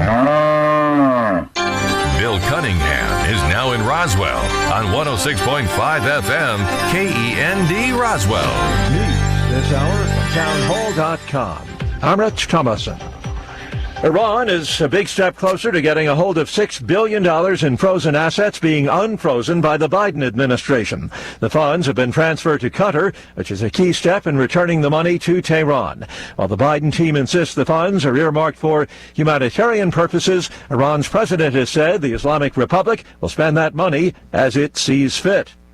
Ukraine's legal battle against Russia over allegations of genocide used by Moscow to justify its invasion resumes today at the UN's highest court. The BBC's Anna Holligan in The Hague. Russia initially claimed its action in Ukraine was justified because it was trying to prevent a genocide. At initial hearings last year, Kiev said there was no threat of genocide in eastern Ukraine, and the United Nations 1948 Genocide Convention, which both countries have signed, did not allow an invasion to prevent one. Russia has said the International Court of Justice has no jurisdiction in the case because the Genocide Convention, which forms the basis for Ukraine's claim, does not regulate the use of force between states. While the rulings of the ICJ are binding, it has no direct means of enforcing them. Stepping up its harassment of Taiwan, Communist China has flown more than 100 military aircraft toward the island, a new daily high for such activity. Taiwan's defense ministry says it also detected a number of Chinese naval vessels nearby. Hunter Biden suing the IRS, arguing that two agents violated his right to privacy when they publicly aired his tax information as they bolstered claims that a investigation of Biden was improperly handled. The lawsuit says that personal tax details shared during congressional hearings and interviews are not covered by whistleblower protections. Watching Wall Street, the Dow down 37 points. The NASDAQ is off 8 points. More on these stories at townhall.com. Here's an important message from the Diabetes Solution Center. Do you like pricking your fingers to test your blood sugar levels? No one does, but it's important to maintain your health. And now, by wearing a small remote device called a continuous glucose monitor, or CGM, you don't need to prick your fingers anymore. It's easy to use and helps you make more accurate diabetes treatment decisions. If you are testing your blood sugar 3 or more times daily, injecting insulin, or using an insulin pump, call the Diabetes Solution Center right now. And if you have Medicare or most major insurance coverage, you may be able to get a new CGM at little to no out-of-pocket cost. Shipping is free, and we'll even bill your insurance company for you. If you are testing your blood sugar 3 or more times daily, injecting insulin, or using an insulin pump, call the Diabetes Solution Center right now to learn how to end the painful finger sticks and get your own continuous glucose monitor, or CGM, at little to no out-of-pocket cost. Police in southern China have arrested some staff at China Evergrande Group's wealth management unit. The latest trouble for that heavily indebted developer. Evergrande is the world's most heavily indebted real estate developer at the center of a property market crisis that is dragging on China's economic growth. A statement by the Shenzhen police said authorities, quote, took criminal coercive measures against suspects including Du and others in the financial wealth management company under Evergrande Group. It's unclear who due is. Evergrande is undergoing a restructuring plan, including offloading assets to avoid defaulting on $340 billion in debt. Jeremy House reporting. 4.8 magnitude earthquake has rattled parts of Tuscany. No immediate reports of damage or injuries. Quake monitors say the epicenter was just northeast of Florence, and it struck at 5:10 a.m. local time. News and analysis, townhall.com. This Friday, the first ever National Prayer for Life event being held in Israel. Israeli pastors, ministry leaders, lay people being urged to join the event, emphasizing the evils of abortion. It is conservatively estimated that up to 2 million abortions have taken place since the State of Israel was founded back in 1948, prompting this week's event on behalf of the unborn. Organizers will be urging churches and congregations, both Jewish and Arab, to pray during the 10 days leading up to the Yom Kippur holiday to create a culture honoring the sanctity of life. The Jerusalem website, allisrael.com, has more details on this first ever National Prayer for Life event coming up this Friday in Israel. The union representing striking auto workers describing its latest talks with Ford as reasonably productive. The United Auto Workers statement came over the weekend. The limited strike against the big three automakers now in its fourth day. More on these stories at townhall.com.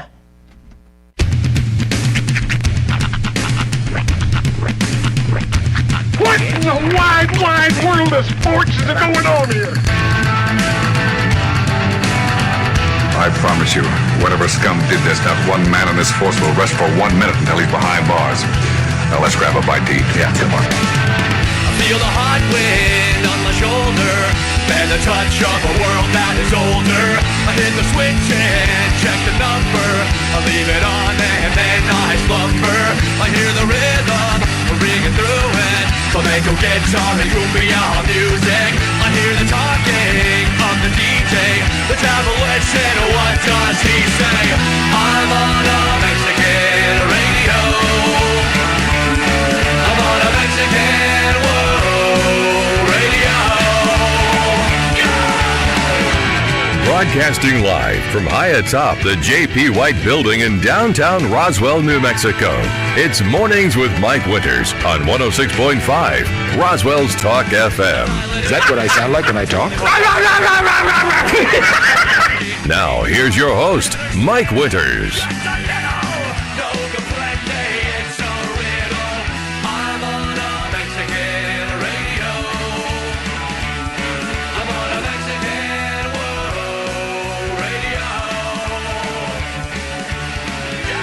And good morning. It is 6 minutes after 8 o'clock. Welcome to hour number 2. The deuce? Of Mornings with Mike Winters, right here on 106.5 Roswell's Talk FM. Happy Monday, everybody. Hope you had a wonderful weekend. And Cans are dead. Are they? Yeah. No. Nothing? No, that's fine. Oh, there you go. Just the button being ornery, I guess. You working out? Yeah. I can hear you now. I think it was the board. I mean, I can hear us from in there, so I know we're on the air. It's just when you don't hear you in here. Yeah, I think the board is being a little ornery there, but working now. Come on. I know it's Monday, but you can do it, board. Everybody's got a case of the Mondays today. Boy, howdy. It's definitely in the air. Yes, they do. Can't we just have 2 Sundays and skip Monday? That would be nice. That'd be great. Mm-hmm. Well, happy Monday. Welcome to it. Hope your Monday's going well. Yeah. And at least the weather's nice. Oh, yeah. It's fantastic outside. Yeah. I mean, I'm still in a hoodie. I mean, that's saying something. Yeah, we're only in the 60s right now. Yeah. Supposed to get 90. This is the part of the desert part I like. Mm-hmm.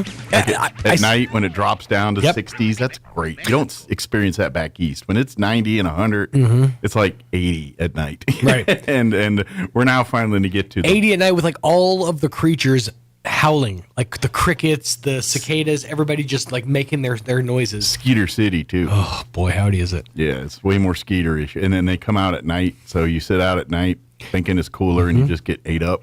You know that song, The Freaks Come Out at Night? Yeah. The freaks they're talking about are insects. Yeah, skeeters. I went to, this is years ago, Chakotah, Oklahoma to visit some family.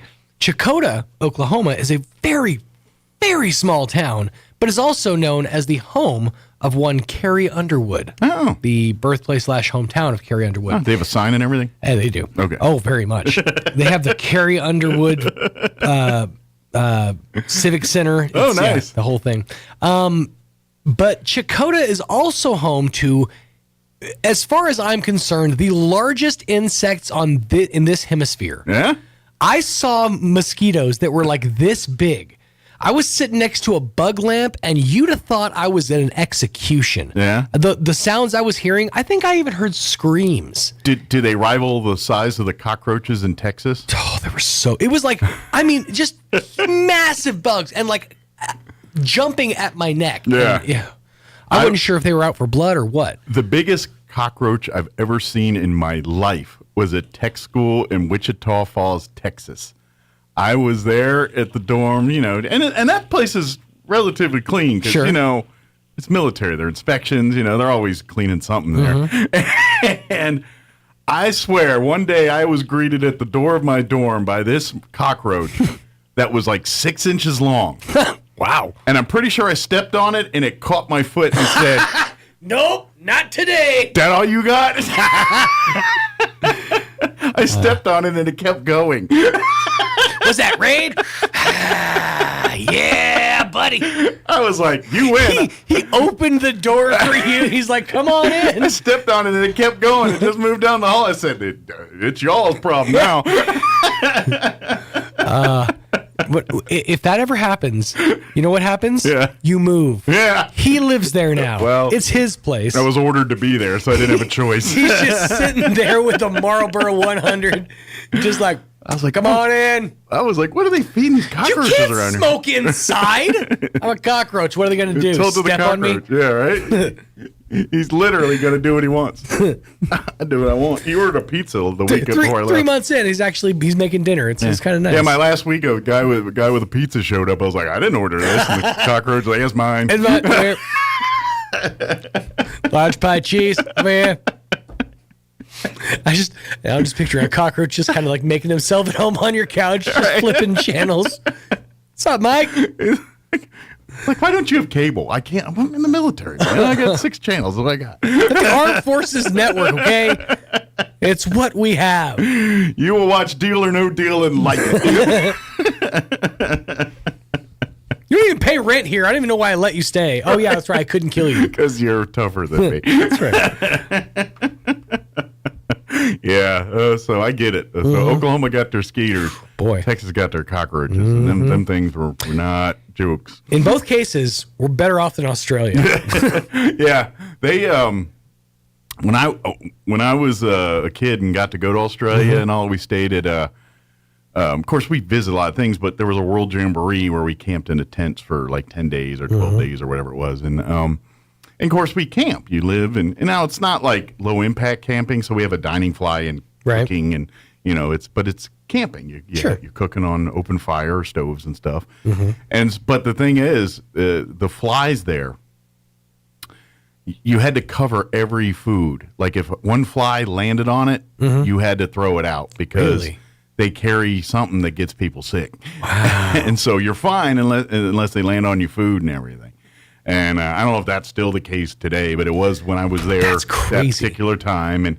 And like every food, as soon as you're cooking food, it's under the cover because as soon as a fly lands on something, you're like, and so yeah, it was a whole thing. It was it was wild. So. Yeah, Australia's it's whack. I mean, there's weird stuff down there. There's from what I understand, back in my days scouting and all that, there are 7 different categories of poisonous snake on the earth. There's only one continent on the planet that is home to all 7. Antarctica. No? It would be Australia. There it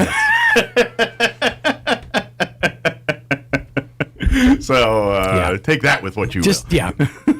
Well, and if you study geography, Australia is a bunch of desert outback. Their population lives on the coast. Right here, over here, and then there's like a little spot up at the top. Yeah, the population lives on the coast. They don't live in the middle of that continent. That lizards and Crocodile Dundee live out there. It's funny. Very rarely do you find a country. There's only the United States, Mexico, I guess in certain cases, Europe in certain cases, where most of the continent has been portaged and made into homes.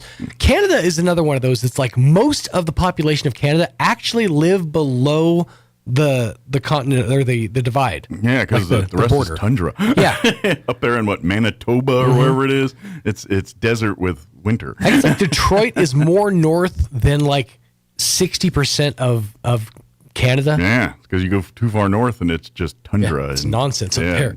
It's desert with snow, basically. So yeah, that and a bunch of ice road trucks. Ice road truckers. That's right. If there's nobody out there, why do they keep trucking stuff? Who are they taking it to?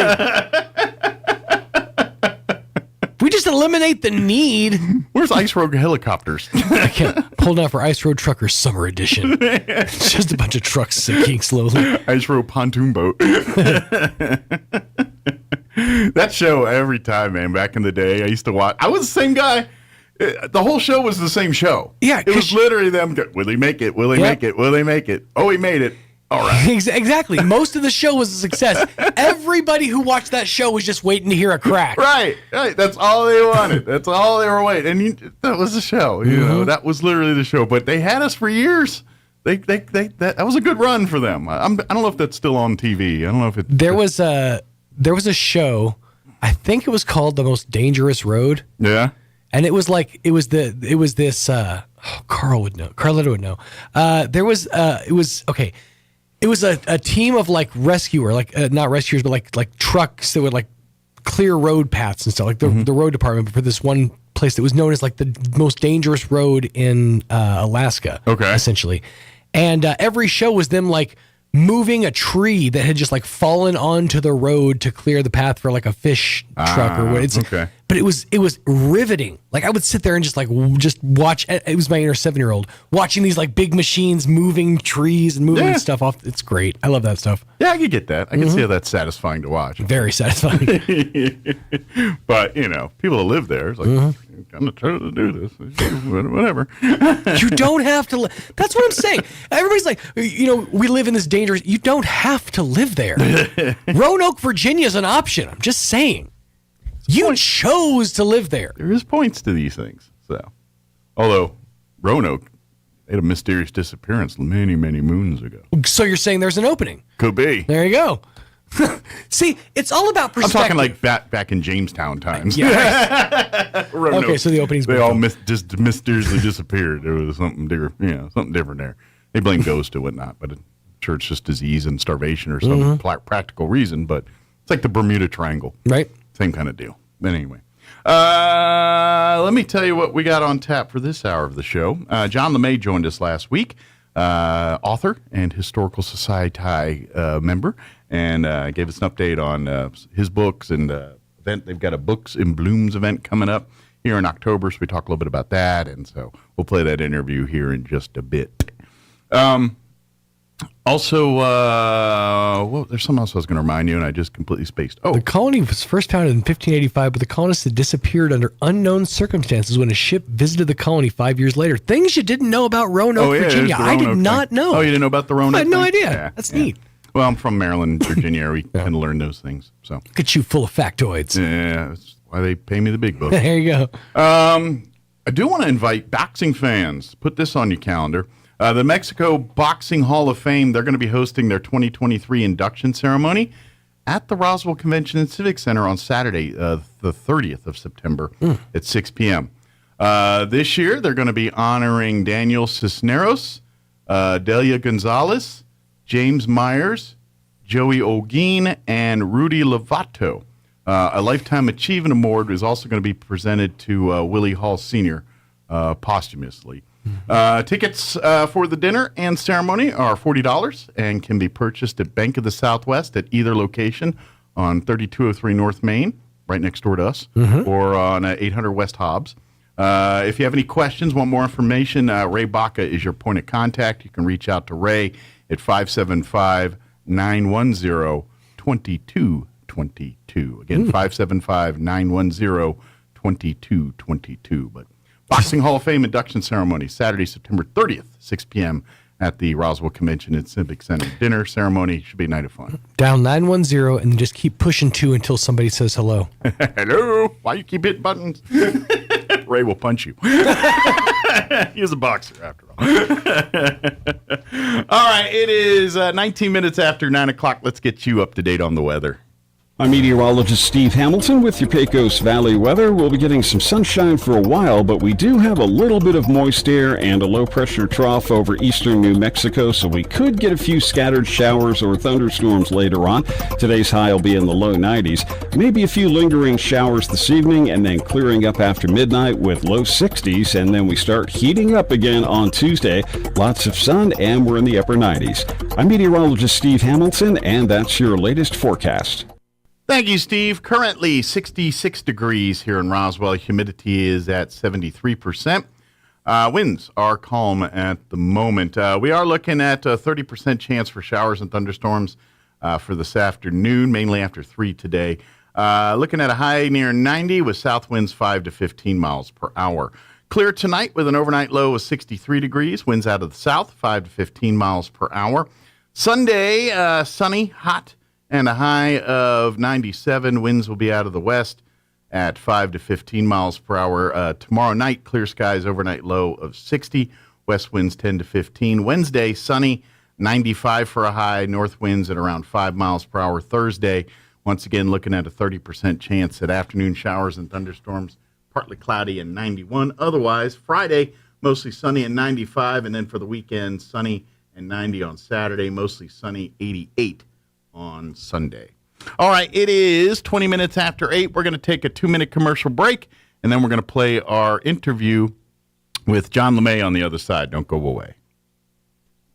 The Rehabilitation Center at Artesia General Hospital offers a variety of services led by experienced licensed therapists, including physical therapy, occupational therapy, and speech therapy. Their multidisciplinary team provides a complete evaluation with the full support of your primary care provider to develop a custom plan to support your personal goals and recovery needs. These treatment plans help manage symptoms, educate patients and their families, and ultimately get back to the activities that bring you joy. Learn more at artesiageneral.com/rehab.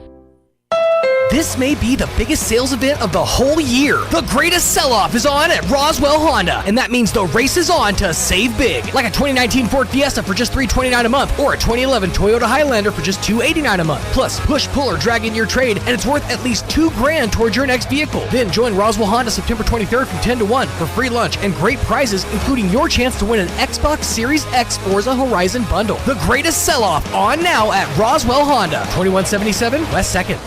A good night's sleep is so important, and issues like sleep apnea make falling asleep and staying asleep nearly impossible, but we can help. I'm Dr. Sarah Usher at Carabelli Dental. With the help of a simple oral appliance, your sleepless nights could be a thing of the past. But don't take my word for it, just ask Lainey. My name is Lainey Smith.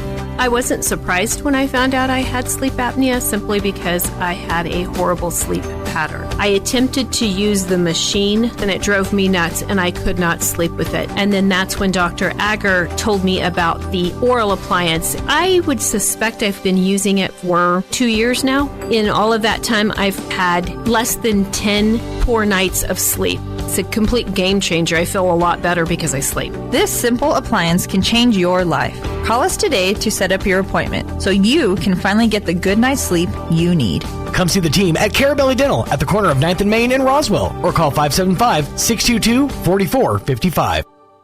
Here's a Mornings with Mike Winters fun fact. Sigmund Freud once believed that cocaine could be used to help treat a morphine addiction. Mike used bacon to get over his addiction to beef. Here's Mike Winters. And good morning. It is 25 minutes after 9 o'clock, and joining us in studio this morning, author and Historical Society for Southeast New Mexico member, John LeMay, back with us. Morning, John. Yeah, morning, Mike. How you doing today? Good. It's nice and rainy. Nice and rainy. Kind of nice change of pace. Yeah. So kind of nice to get that little change of things. So, does that mess up your schedule for today, or Nope. He's good to go. Rain nor shine, I'll write a book. Write a book and hit the gym. Right. Yeah. Is it easier or harder to write a book on a rainy day? It doesn't really make a difference, I don't think. Yeah. I didn't know if you get distracted. You're like, I want to. Nah. But sometimes raining is reading weather. Yeah. And if you want to read them right, then sometimes it doesn't. So, because I imagine to be a writer, you have to read almost as much as you write, don't you? Yeah, that's what I always tell people, that when they ask me to read their book, I'm like, I'm sorry, everything I read right now is not for pleasure. It's for whatever project I'm working on. Sure. Yeah. But, yeah, and because you're constantly in. Yeah. So let me ask you, I'm just gee whiz curious now. Like, what do you read for pleasure? Like, is it Godzilla stuff? Nothing anymore. But if you had the opportunity, what would you grab? Kind of the stuff that I'm writing. So like you said, a film history that I'm interested in, or just, obviously I'm interested in the books that I'm reading. Sure.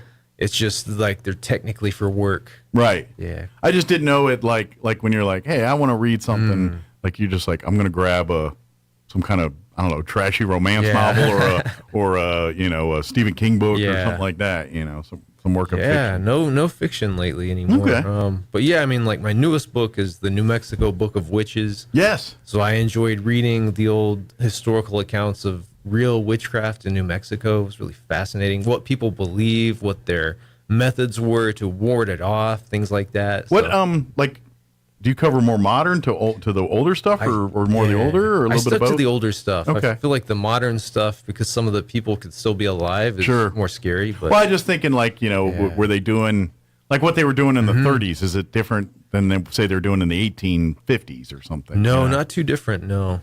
Okay, because that's the part I imagine. Well, and let's face it, South. We're not that far from El Paso.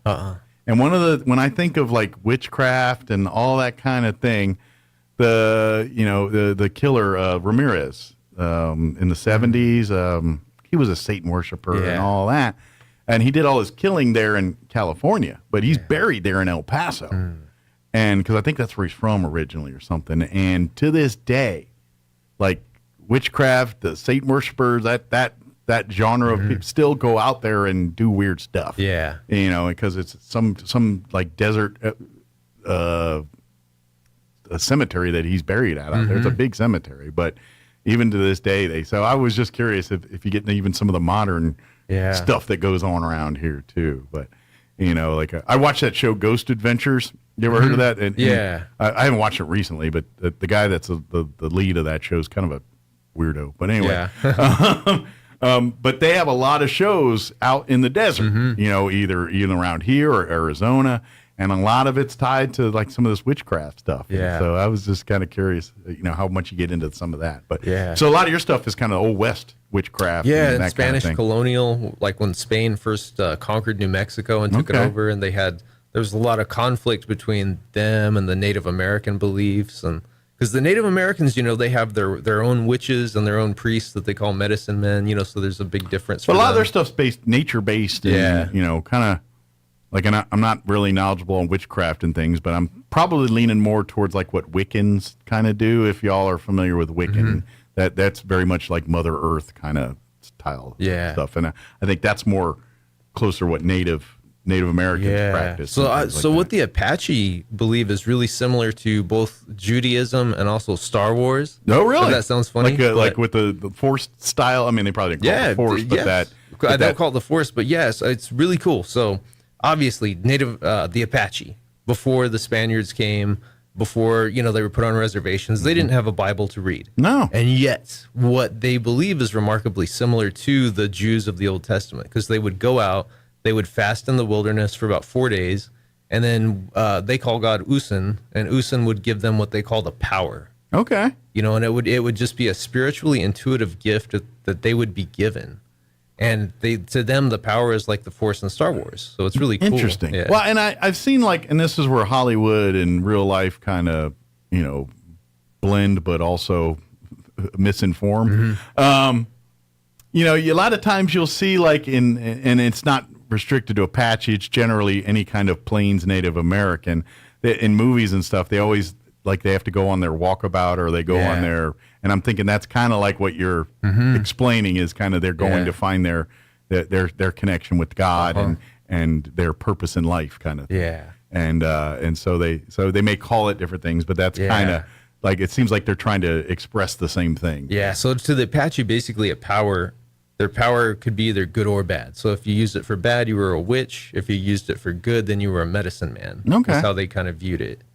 Interesting. Yeah. So what happens to the witches? Do they get shunned, or do they start their own little... Oh, yeah, they'd get burned at the stake. And, okay, even in the native communities and things? But I mean, like, seriously, though, when they talk about witches, they were killing people, they were killing children, so, I mean, they deserved it. Right. It's not like... In their heads. Yeah, it's not like, imagined. I mean, they typically had proof in a lot of instances. So they were doing nefarious stuff as witches, for sure. and that's... But if they just came back and said, "Oh, I'm a witch, guys," I think if there was no proof, they would just get like excommunicated from the tribe. Gotcha.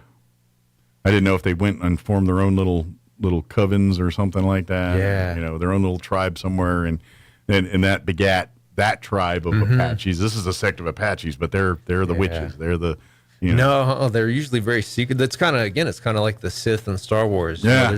There's only 2 at a time or something. Right. Not exactly, but I mean they don't really have tribes. They're just off on their own. Interesting. Yeah. But if you want to learn more about this, get your latest copy. Yeah, and I mean some people are, especially Roswell people, are afraid of it, but I'm like, why don't you just learn how it works? It can't hurt you to learn. It's not like it's a... Well, most of our fears are for lack of understanding, and that's why humans fear things mostly.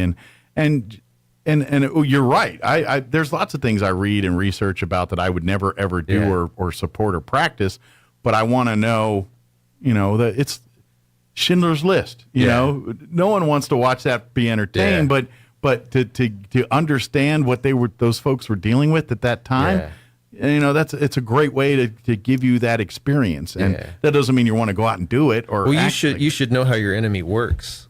It's ignorant to just be like, oh, I don't want to know how my enemy works. Well, you always want to keep your friends close and your enemies closer. There's a reason why that. So I mean, you protect yourself when you learn about your enemies, and I mean, with this book, you kind of learn what practicing witches do, and a lot of them participate in love magic. And I didn't know what that entailed. And after I learned what was interesting, I'm not going to say where, but I saw evidence of like a love magic ceremony outside of local business. Really? Yeah. Interesting. So I wouldn't have known what that looked like. But now that you you're like, wait a minute, I've done my research. It's pretty eye-opening, yeah. That's pretty interesting. I like that. But that's why I say, come grab these books, come check them out. Yeah.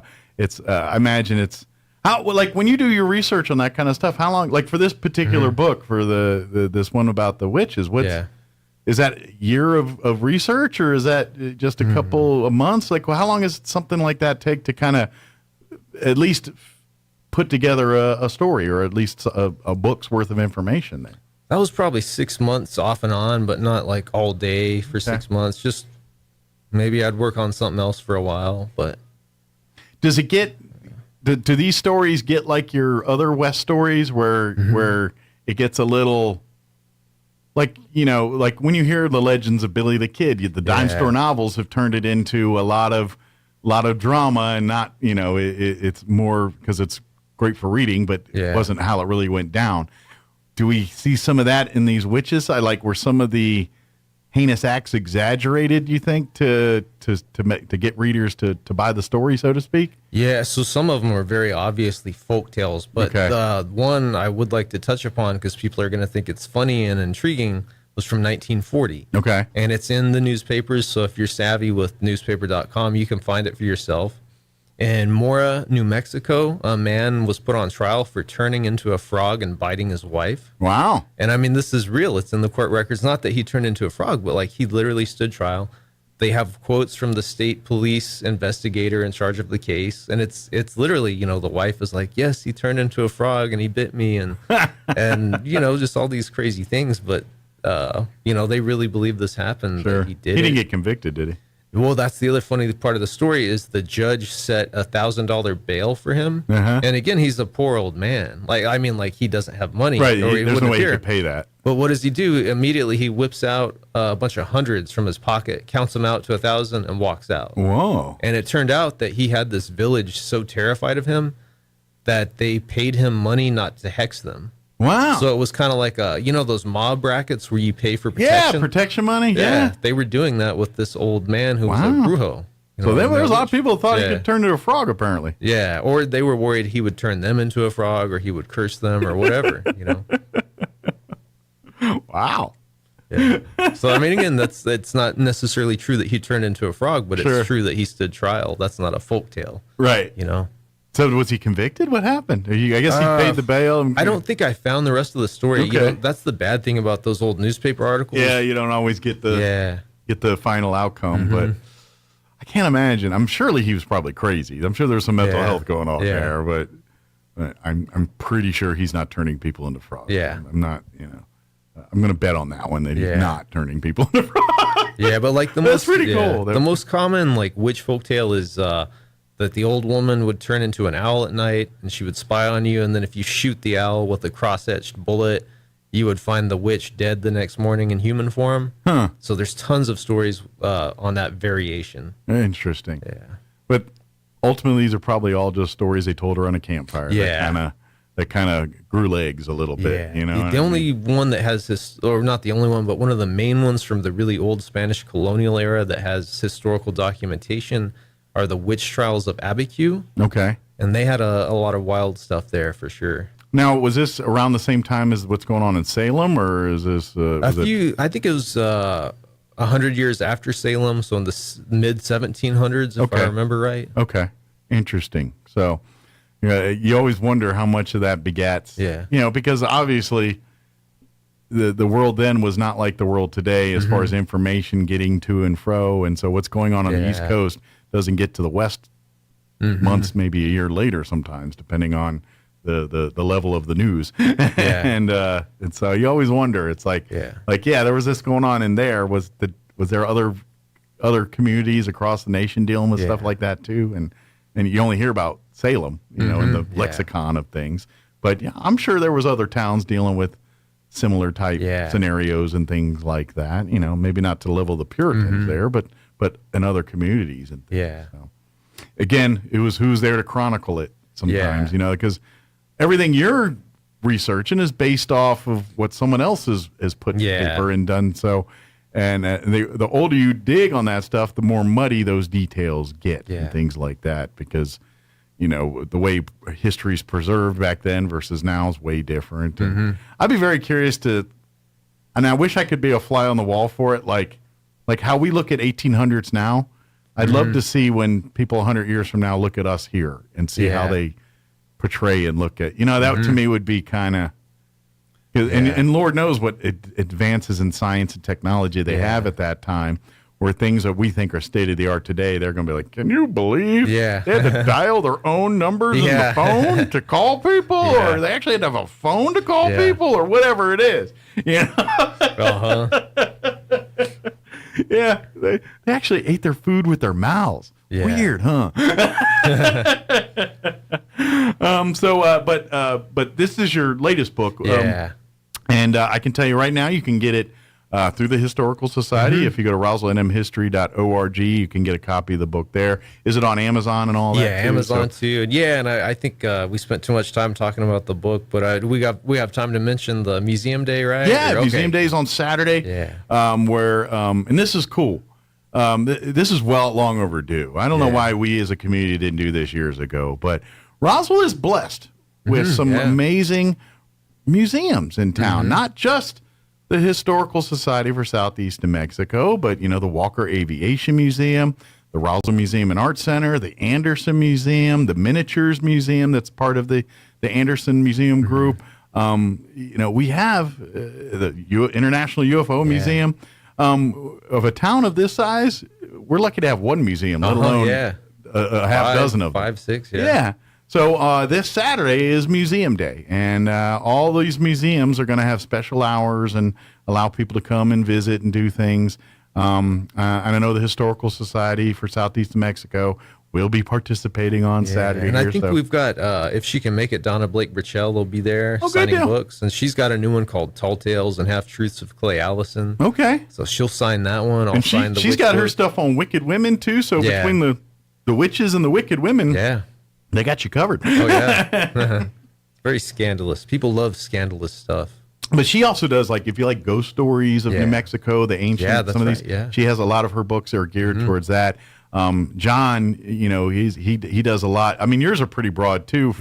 But like, if you want more of the Billy the Kid and that's a lot of John's covering that. But But they also get into some of the alien and space stuff with the, some of your other books too. I love the aliens because I love because you're in that book, you're having eyewitness accounts of UFO sightings in the 1800s. Yeah. And they're describing some of the same things that people are seeing in our time.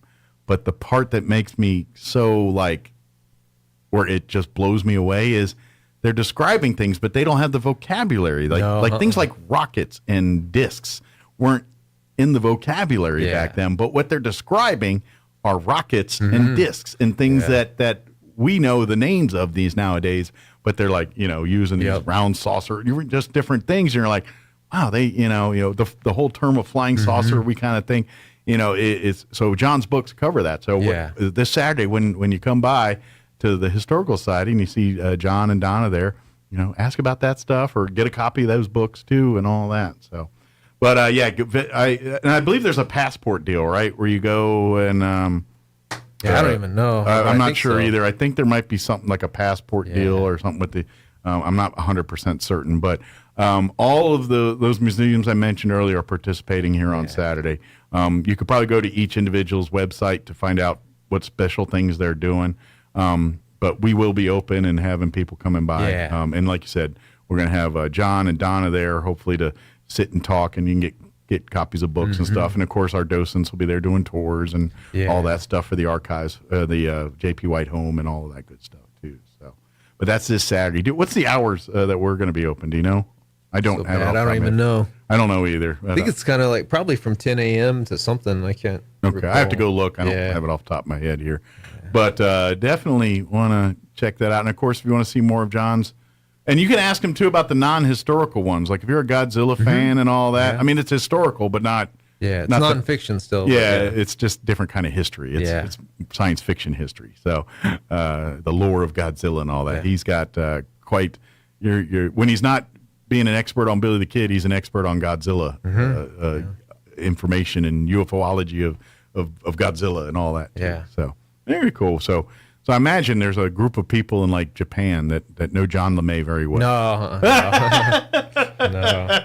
That's actually how I make the money. Is there's so many Japanese books, but not very many English speaking books. Okay. And so I fill a void in the market. So you're the one who's kind of bringing their stuff and I mean, I'm not the only one, but again, it's just a lot of U.S. based people are interested in those Japanese films, and sure. Well, they grew up with them. Yeah. All of us grew up with the Godzilla movies. And so that's how I make more of my money as opposed to our New Mexico history, unfortunately. But that pays the bills. Yeah. But I imagine the passions in both. Like, you're equally entertained by looking up Billy the Kid information as you are Godzilla information. So one other thing I also want to put on people's radar next month is while John is here, is you'll get another chance to hang out with John and Donna Blake Birchall on October the 14th, which is actually also the same date as the solar eclipse. Yeah.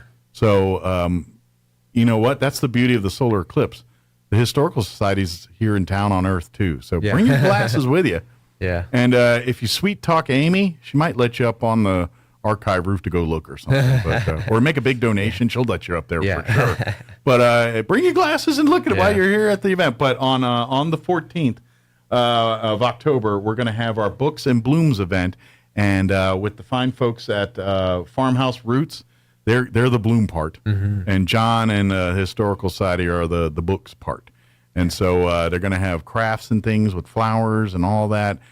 John and Donna, and they're going to have a book fair where we do our when people are kind enough to make donations.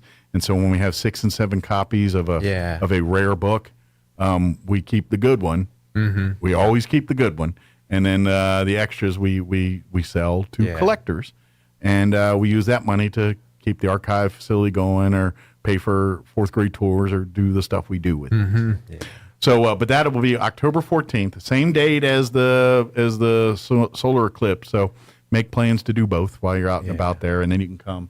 Our event will be from 10 to 2 there at the archives facility there on Lee. You can't miss it there. So good deal, but just put that on the radar. But in the meantime, come out this Saturday to the Historical Society, and of course, Don't forget to hit the International UFO Museum, the Walker Aviation Museum, the Roswell Museum and Art Center, the Anderson Museum, the Miniatures Museum, and if I forgot another one in there, I apologize. Go visit it too. Yeah, so many cool ones. Yeah, absolutely.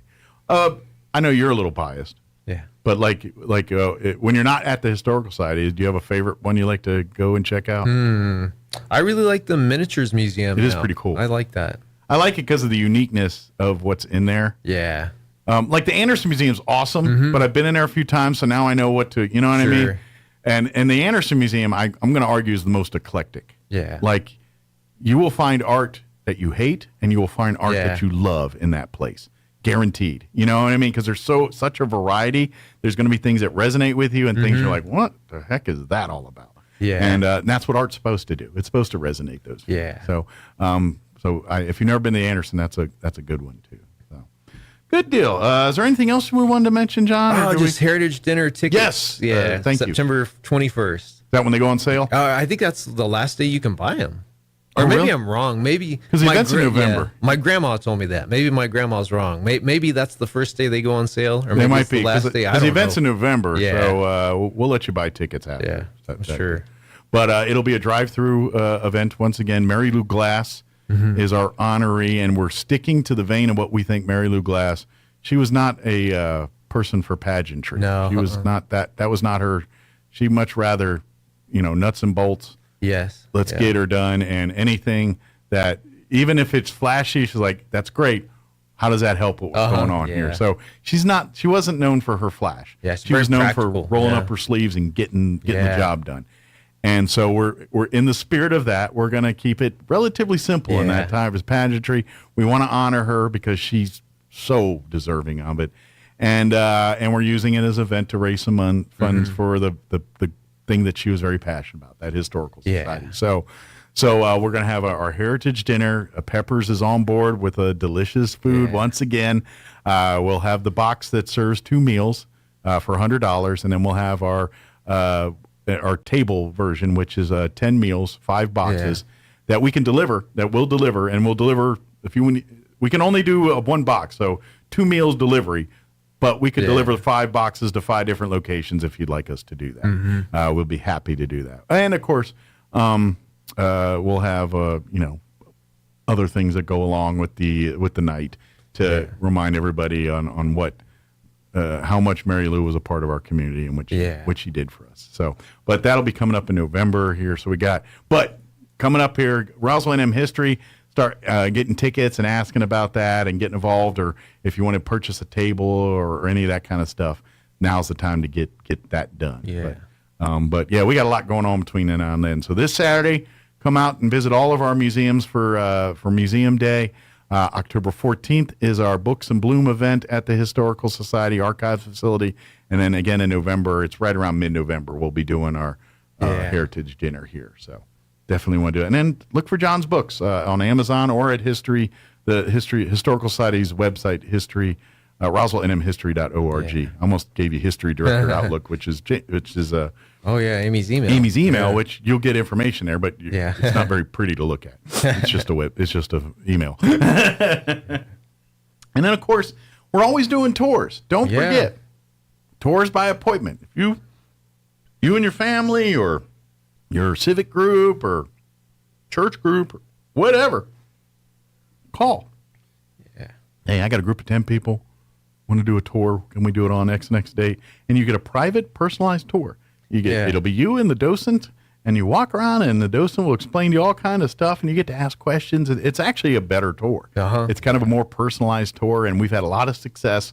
People have loved it that way. So even though we don't have like the set hours of the museum's open 9 to 4, it's by appointment. So just call us or shoot us a message through our social media or Facebook, and Amy or any of the volunteers will get back to you pretty quick. So, good way. And don't forget also the archives facility is available for rentals.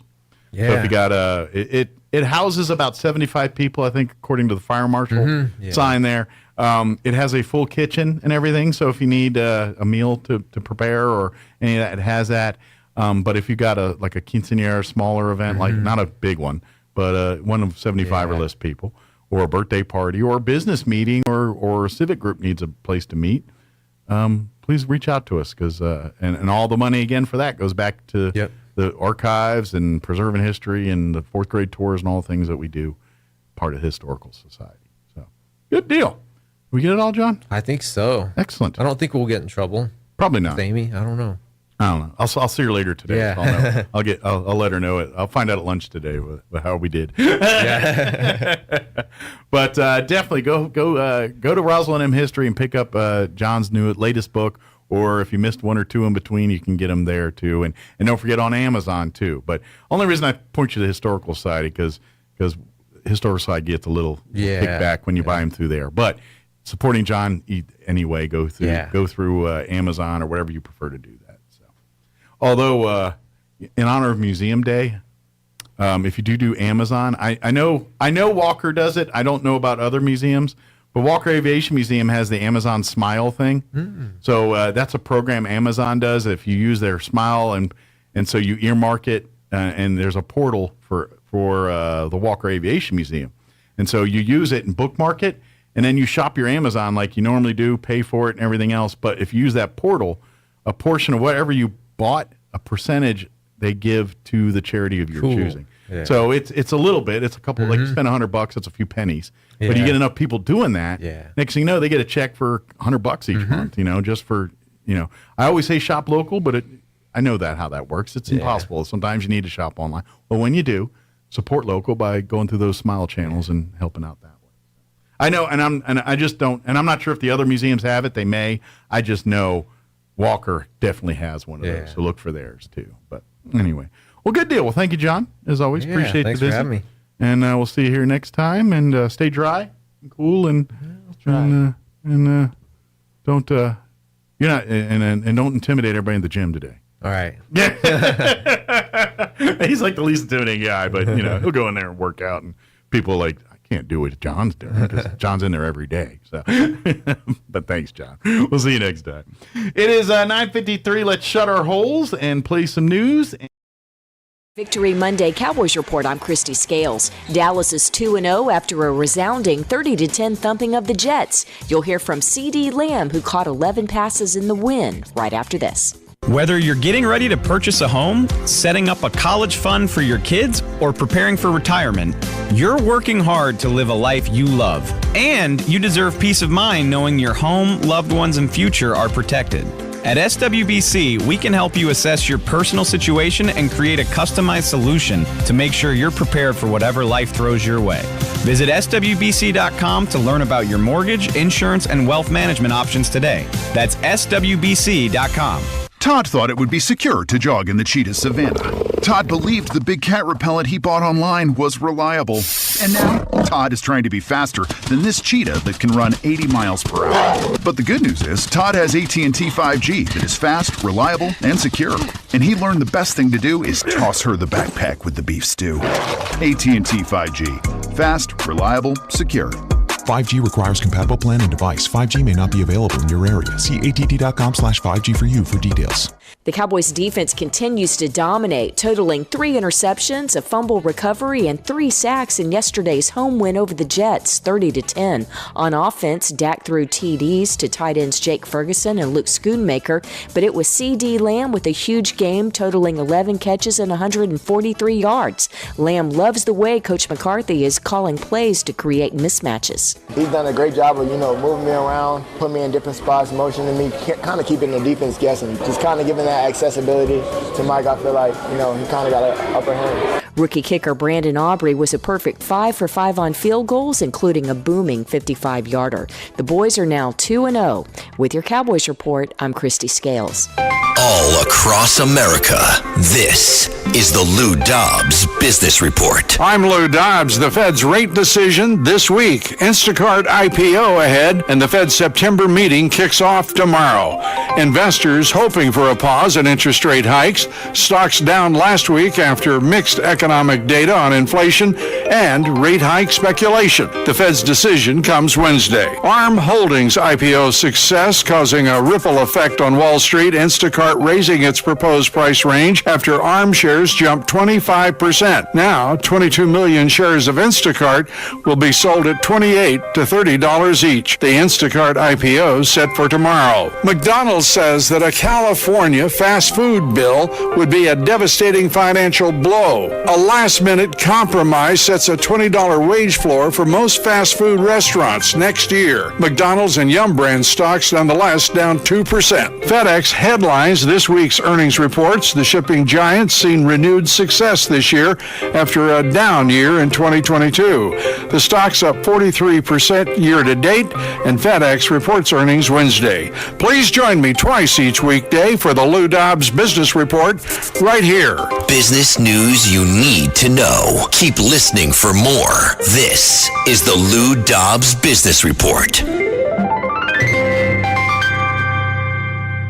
If you're a business owner, you need to know about the ERC program because you may be eligible for a refund of up to $26,000 per W-2 employee if you had employees on the payroll during the pandemic. ERC, or the Employee Retention Credit Program, is a government initiative to help business owners. Visit governmentaid.com to find out if you qualify. The process of filing is complex, and the team at governmentaid.com has the expertise to help. Visit governmentaid.com to see if you qualify for a refund. That's governmentaid.com. I'm meteorologist Steve Hamilton with your Pecos Valley weather. We'll be getting some sunshine for a while, but we do have a little bit of moist air and a low-pressure trough over eastern New Mexico, so we could get a few scattered showers or thunderstorms later on.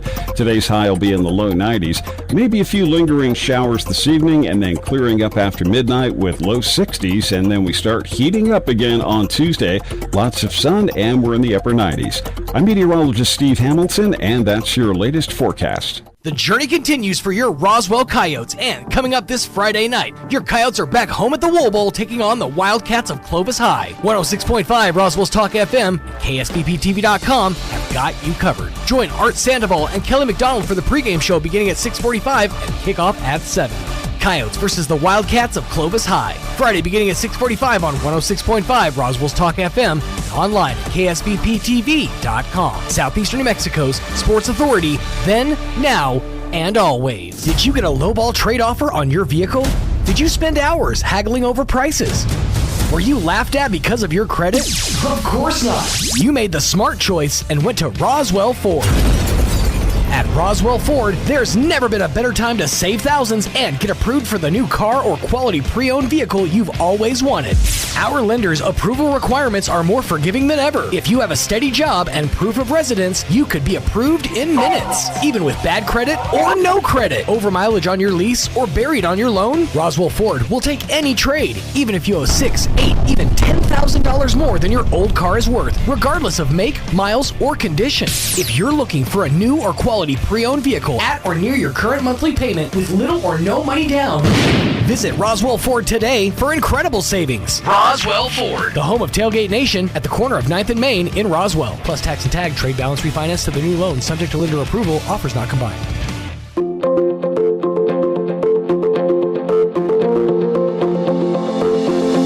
A comedian once said, "No one can tell me anything, not even myself."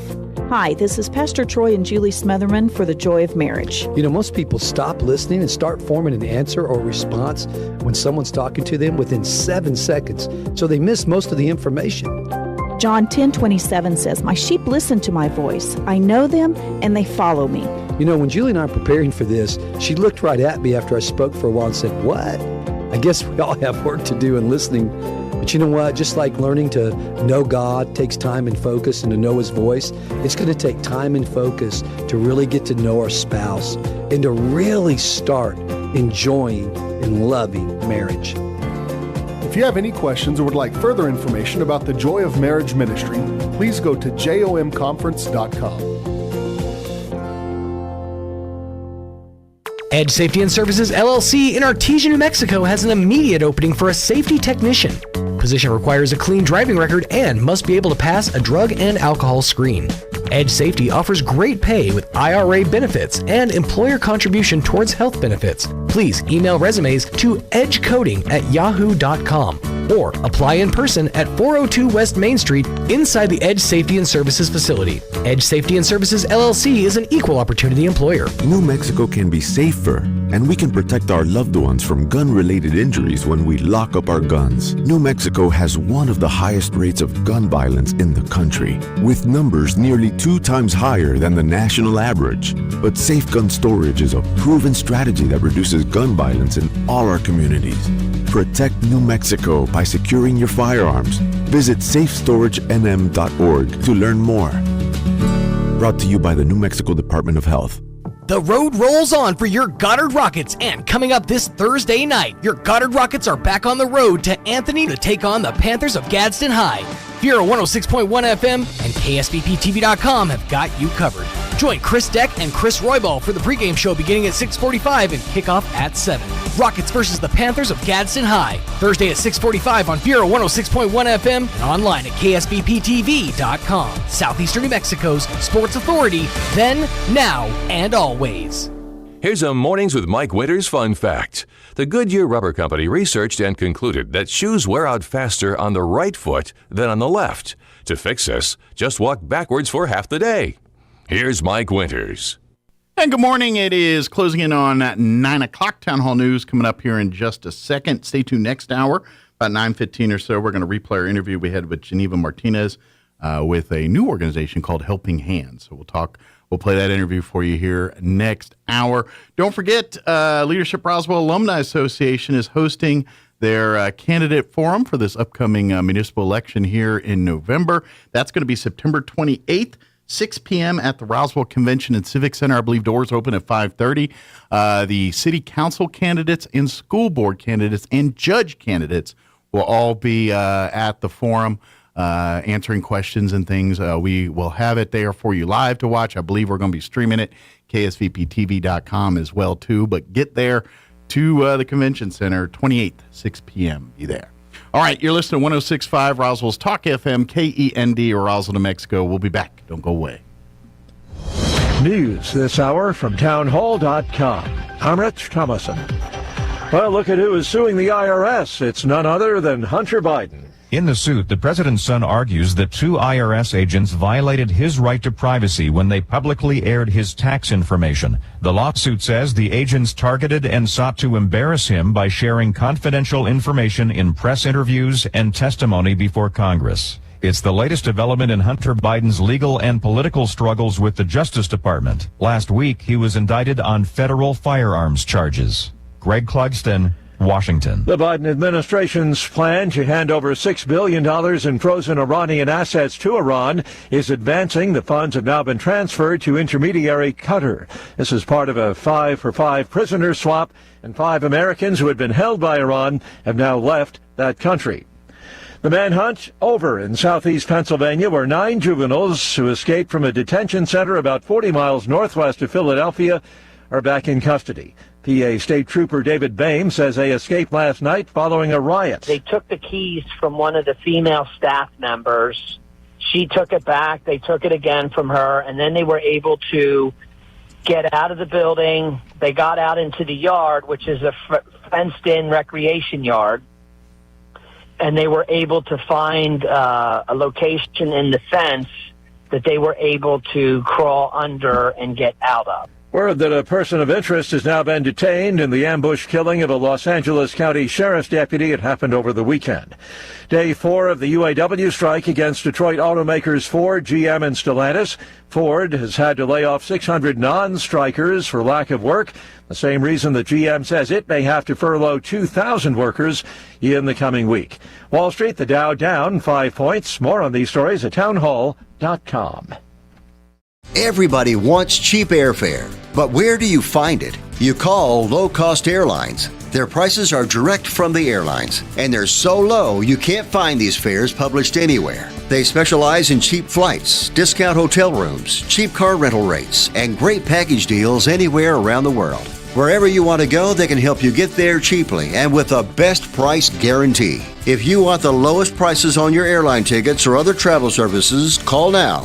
That's right, call. That's the only way to get these rates. Experts are standing by 24/7 to get you the cheapest airfare and hotel rates available. So don't wait. Call right now for the lowest travel prices anywhere and for great last-minute travel deals too. Call 866-755-5300. That's 866-755-5300. Again, that's 866-755-5300. Call us right now.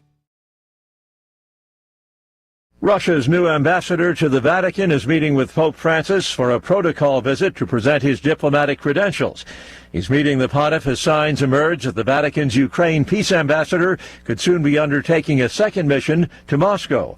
In recent days, Russian Foreign Minister Lavrov said that Moscow is ready to meet again with the Italian cardinal, just returned from a diplomatic mission to Beijing, discussing, among other things, the resumption of Black Sea grain exports from Ukraine. China's top foreign policy official is heading to Russia for security talks after 2 days of meetings with President Biden's national security advisor over the weekend in Malta. China's foreign ministry says Foreign Minister Wang Yi will be in Russia from today through Thursday for strategic security consultations. The U.S. and China at odds over Russia's invasion of Ukraine. China says it has not taken a stand on the invasion. Townhall.com. The death of an infant at a New York City daycare results in 2 adults facing drug-related charges. Police say Bronx daycare owner Gray Mendez and Carlisto Acevedo Brito are facing charges including murder, assault, and criminal possession of narcotics, including fentanyl.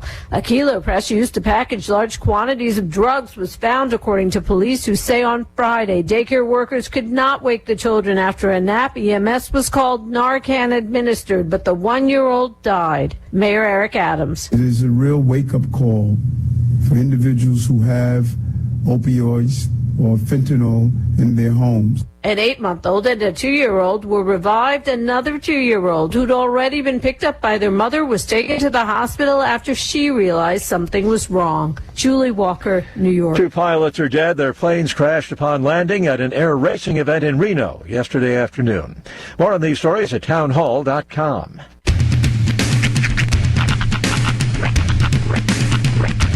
What in the wide world of sports is going on here? I promise you, whatever scum did this, not one man in this force will rest for 1 minute until he's behind bars. Now let's grab a bite to eat. Yeah, come on. I feel the hot wind on my shoulder and the touch of a world that is older. I hit the switch and check the number. I leave it on and then I slumber. I hear the rhythm ringing through it. Flamenco guitar and cumbia music. I hear the talking of the DJ. The devil said, what does he say? I'm on a Mexican radio. I'm on a Mexican radio. Broadcasting live from high atop the J.P. White Building in downtown Roswell, New Mexico. It's Mornings with Mike Winters on 106.5 Roswell's Talk FM. Is that what I sound like when I talk? Now, here's your host, Mike Winters. And good morning. It is 6 minutes after 9 o'clock. Welcome to hour number 3. Jason Piernos. Mornings with Mike Winters, right here on 106.5 Roswell's Talk FM. Happy Monday. Welcome to it. Hope your Monday is going well. Hope everything went well with your weekend. Yeah. Nice. Went smoothly. Yeah. Hope all of that happened. How was yours? That was good. Fine. Yeah. It was fine. Uneventful. Stuff around the house. Nice. Watch some football. Good things. That's the dream, ultimately. When you're a kid, you're like, every weekend it's a chance for a new adventure. Get out and do something. Yeah. When you're actually an adult, you're like, I did nothing. Well, my wife's been sick with a cold. And it was amazing. Yeah, my wife's been sick with a cold last week, and so she was kind of recovered. So we really didn't go out. Sure. Laid low. Let her recoup. It'll serve you well in the apocalypse. Boy, trying to catch a cold myself. Right. So far, so good. There you go. I'm waiting to wake up one morning tingly though. Well, it's got to go to somebody before it gets away from her. Well, this happens every year. What do you mean every year? Every year, my wife starts school. Every year, first month, she gets a cold. Oh, yeah. Every time then I get the cold. It happens every year that you're watching. Only time it didn't happen was COVID years because no one saw nobody. So we all sat in our little bubbles. And it's so funny. During the COVID years, nobody was even got the cold. Did you notice that? When you don't see nobody. Nobody even, well, I mean, we did, but nobody was sniffly. Because nobody God forbid, saw nobody. Well, no, we did. We did. Yeah. Let's face it. We did. Yeah. We were here almost every day. We were out in the public. Yeah. But everybody was so scared to cough. Oh, I know. It's so funny. We're still in that world. I know to this day, it's I'm self-conscious. If I cough, I'm seeing someone who's looking clears at the me. throat. Everyone's grabbing their masks and everything. So whatever. Y'all do you. I don't care. I'm going to do me. That's the way I see it. I'm still entertained by people I see who still wear their masks. Part of me is you spent a lot of money on that, didn't you? You drank the Kool-Aid, man. Good for, God bless you. You do what you want to do, but you drank the Kool-Aid. That's what you did. You drank it, and now you're enjoying your Kool-Aid. So be it. You get to. That's right. Today's my day with there you go. I forgot about it. Nice. So, I forgot to write it down. This tends to happen. Ellie Rodriguez, the Lone Dupo, is going to join us here in just a minute, so we'll chit-chat with him. But, the cold thing, you want to wear your mask, God bless you. Do you. I will do me. And if that's what you start yelling at people about getting away from you, then you might get a fist to the face. Right. But other than that, at this point in life, maybe some people need those. We're at a point where people, they're so on their high horses about stuff, and it's my way or the highway. Okay. Well, we'll see about that. So what Mike's instituting is the purge. He's encouraging that for one day every year, we just have 24 hours. Just 24 hours. Just getting tired of everyone accommodating for the one person that can't get it along with the program. I'm tired of that. We all blow our lives up to help out that one person that can't get on the program. I'm all for helping people, but when you're that person every time, good luck to you. That's the way I see it. To a point, you can lead the horse to water, but if they're going to keep standing there staring at the water and not drinking, so be it. What are you going to do, force it down their throat? Exactly. I don't care at this point. I really don't. Mike's about to bring a rifle to work. Sorry, I'm in a mood today. I just don't have patience for stupidity today. And sorry about that. Understood. I'm going to go out here. All right, 10 minutes after 9 o'clock. Let's get you up to date with the weather. I'm meteorologist Steve Hamilton with your Pecos Valley weather. We'll be getting some sunshine for a while, but we do have a little bit of moist air and a low-pressure trough over eastern New Mexico, so we could get a few scattered showers or thunderstorms later on. Today's high will be in the low 90s. Maybe a few lingering showers this evening, and then clearing up after midnight with low 60s, and then we start heating up again on Tuesday. Lots of sun, and we're in the upper 90s. I'm meteorologist Steve Hamilton, and that's your latest forecast. Thank you, Steve. Currently 72 here in Roswell. Humidity is at 61%. Winds currently out of the west at 3 miles per hour. 30% chance of showers and thunderstorms for this afternoon, mainly after 3 p.m. Mostly sunny. Highs near 90 expected with south winds 5 to 15 miles per hour. Tonight, mostly clear. Overnight low of 63 degrees. South winds 5 to 15 miles per hour. Tuesday, sunny. 97 for a high. West winds 5 to 15 miles per hour tomorrow night. Clear skies, looking at an overnight low of 60, winds out of the west, 10 to 15 miles per hour. Sunny on Wednesday, highs around 95. 30% chance of rain for Thursday for the afternoon. Partly cloudy, highs near 91. Friday, we're looking at mostly sunny skies with a high of 95, and then sunny, highs near 90 on Saturday. Sunny, highs around 88 on Sunday. All right, it is 11 minutes after 9 o'clock. We're going to take a 3.5-minute commercial break. Then Ellie Rodriguez with Lone Depot will join us. Don't go away. You're listening to Mornings with Mike Winters. Hi, I'm Dr. Keon at Carabelli Dental. Same-day smiles are what we do. My passion is helping patients chew, talk, and live with confidence. That's why I'm one of the few doctors in the U.S. who can create beautiful same-day smiles with the latest digital implant technology. This procedure is life-changing. Just ask Sean. Hi, I'm Sean. I've been that voice that you've heard on the radio for most of my life, but I'm also a dad to 2 amazing kids. I've had a million reasons to smile, but in all my old pictures, I was never smiling. Truth is that life of improper care and being dealt a bad hand genetically left me practically with no teeth. It affected everything from the way I ate, the way I talked, and of course how I interacted with people. And that's where Dr. Keon and Carabelli stepped in. They eased my fears. They explained every step of the process in a way that I could understand, and they made me feel almost like I was part of the team. And now I can't stop smiling. I have so much more confidence, and I love looking in the mirror now. I can't explain how much of a difference Dr. Keon's dental implant process made for me. Our team can help you find your smile too.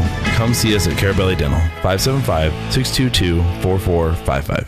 Most of the problems that people have with plants comes down to basic farm management. That means knowing what to plant and when to plant it. Hi, this is Jim Gill from Roswell Seed Company. Planting at the wrong time usually leads to disappointment and heartache, sort of like your first love. But planting at the right moment puts Mother Nature on your side, and that makes growing things easier and a whole lot more fun.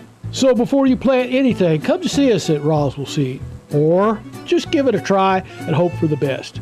It gives me a chance to say, I told you so. Your destination for health is closer than you think. You don't have to drive hours for personalized care. You can get high-quality health care right here, close to home, at Artesia General Hospital. From hip, knee, and shoulder replacements to sports injuries, general surgery, pain management, and wound care, our providers will help you get back to doing the things you love right here in Southeast New Mexico. Artesia General Hospital is here for you when you need us. To learn more about some of our key service lines, visit artesiageneral.com/closer. Are you ready to make a real difference in your community? Introducing the New Mexico Army National Guard. Serve your community with pride and become a part-time hero. Join our dedicated team and enjoy the adventure of a lifetime. Get full-time benefits without sacrificing your current career or education. When disaster strikes and your community needs assistance, you'll be there to lend a helping hand. So don't miss out on the opportunity to receive education, adventure, and financial stability, all while serving your country. Get started by calling 1-800-GO-GUARD. Let's face it, guys, we're living in times where the truth is becoming more suppressed and censorship is increasing at an alarming rate, especially on social media platforms. It's Clyde, and I want to tell you about a safe and secure digital playground we put together just for you. It's aftermath.media. You get access to thousands of Ground Zero archives and podcasts, along with our private social media groups with your basic membership starting at only $7 a month.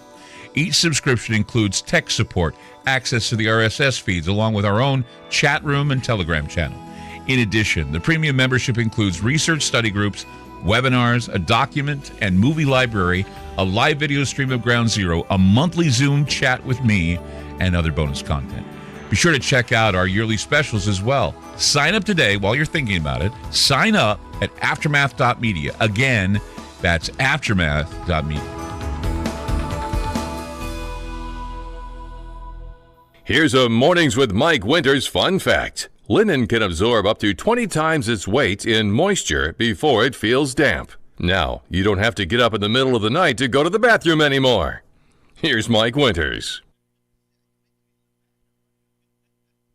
And good morning. It is 16 minutes after 9 o'clock, and joining us in the studio this morning from Lone Depot, Elliot Rodriguez back with us for his monthly visit. Morning, Elliot. Good morning. Good morning, Roswell. How are you doing today? Doing good. It's beautiful outside. You know, weather's nice. Cooling. It's cooling down. Starting to feel kind of better. You know, it's fall a little adjacent. It's a little humidity because of the rain and all that, but it's feeling better. It's cooling down. So yeah, maybe we're done with hundreds. Hopefully, maybe. Yeah, maybe we'll see. I know it's supposed to be like 97 tomorrow. You know, we're still in September, so we may still get a few heats.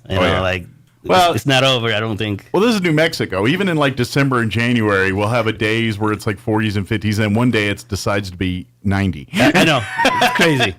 So. You got your jacket and you all bundle up, and then suddenly you have to take all the stuff off because it's too damn hot. Yeah, one day it's like, oh yeah, I know it's January, but we're gonna make it 90 today because that's what we do. But anyway. For folks not familiar, Elliot joins us each month, and if you are looking to buy or sell or really buy a new home or property, that's where he's not the agent. He's not going to be the person that goes around and helps you find the perfect home. He's going to be the guy that you see before you find the person that helps you find the perfect home. He's the person that's going to tell you how much money you can spend on your perfect home. He's the guy that helps you get there. So when you're in the market and you're thinking, yeah, let's move, let's get a new home, make our first home purchase. We're ready to do that. You want to talk to Elliot first. He's the guy that sets up the money. Says, "Oh, great, you're signing. We can get you pre-approved right now for $200,000 and all that. And then once you get that done, then you go talk to the real estate agent and say, all right, find me a house that's around 200 or whatever you're looking for there." Yep. But that's what Elliot does. And here's what I like, and this is where Elliot does it different than sometimes is the industry standard here, is Elliot likes to work with first-time home buyers, people that don't always have the perfect solution / credit / everything there, and gets them to the point where they are living the dream and doing all that stuff. And so even if your credit is abysmal, things like that, you talk to Elliot and listen to him and sit there and like he'll say, I can't get you approved today, but guess what? If you do this, this, and this, talk to me in 6 months, and guess what? We're going to be looking for a house for you. That's what Elliot does, and quite frankly, a lot of lenders, and they don't, they're trying to make money like everybody else, and your squeeze is not worth the juice for them because there's too much work involved. It's too so. Quite frankly, if you're a lot of hurdles to get through, some of these other folks may just wash their hands of you. Where Elliot's like, no, work with me. I will work with you, and I will make sure that you're in a house at the end of this if you stick to what I'm doing and listen to what I'm telling you. When I met my wife, I tell her, I'll go to the moon and get you cheese and bring it back. That's kind of the way, and trust me, she throws that in my face every time she gets a chance. Right. Like, you told me you gave me cheese, okay? I say, yeah, but I didn't say I was gonna get cheese that many times. Anyway. Right. No, yeah, folks, I'm the guy that gives you the money to be able to buy your house, okay? And, help you out. I got a lot of knowledge, so, you agents will take care of you, and you may even ask me a few things, but yeah, that's what I concentrate on. I'm concentrating help you have the money to be able to buy your first home, or either, like Mike says, number 50 home or whatever that might be. Absolutely. You know what I mean? So, yeah, don't be afraid of what's happening in the market. Don't be afraid of anything that's going on right now.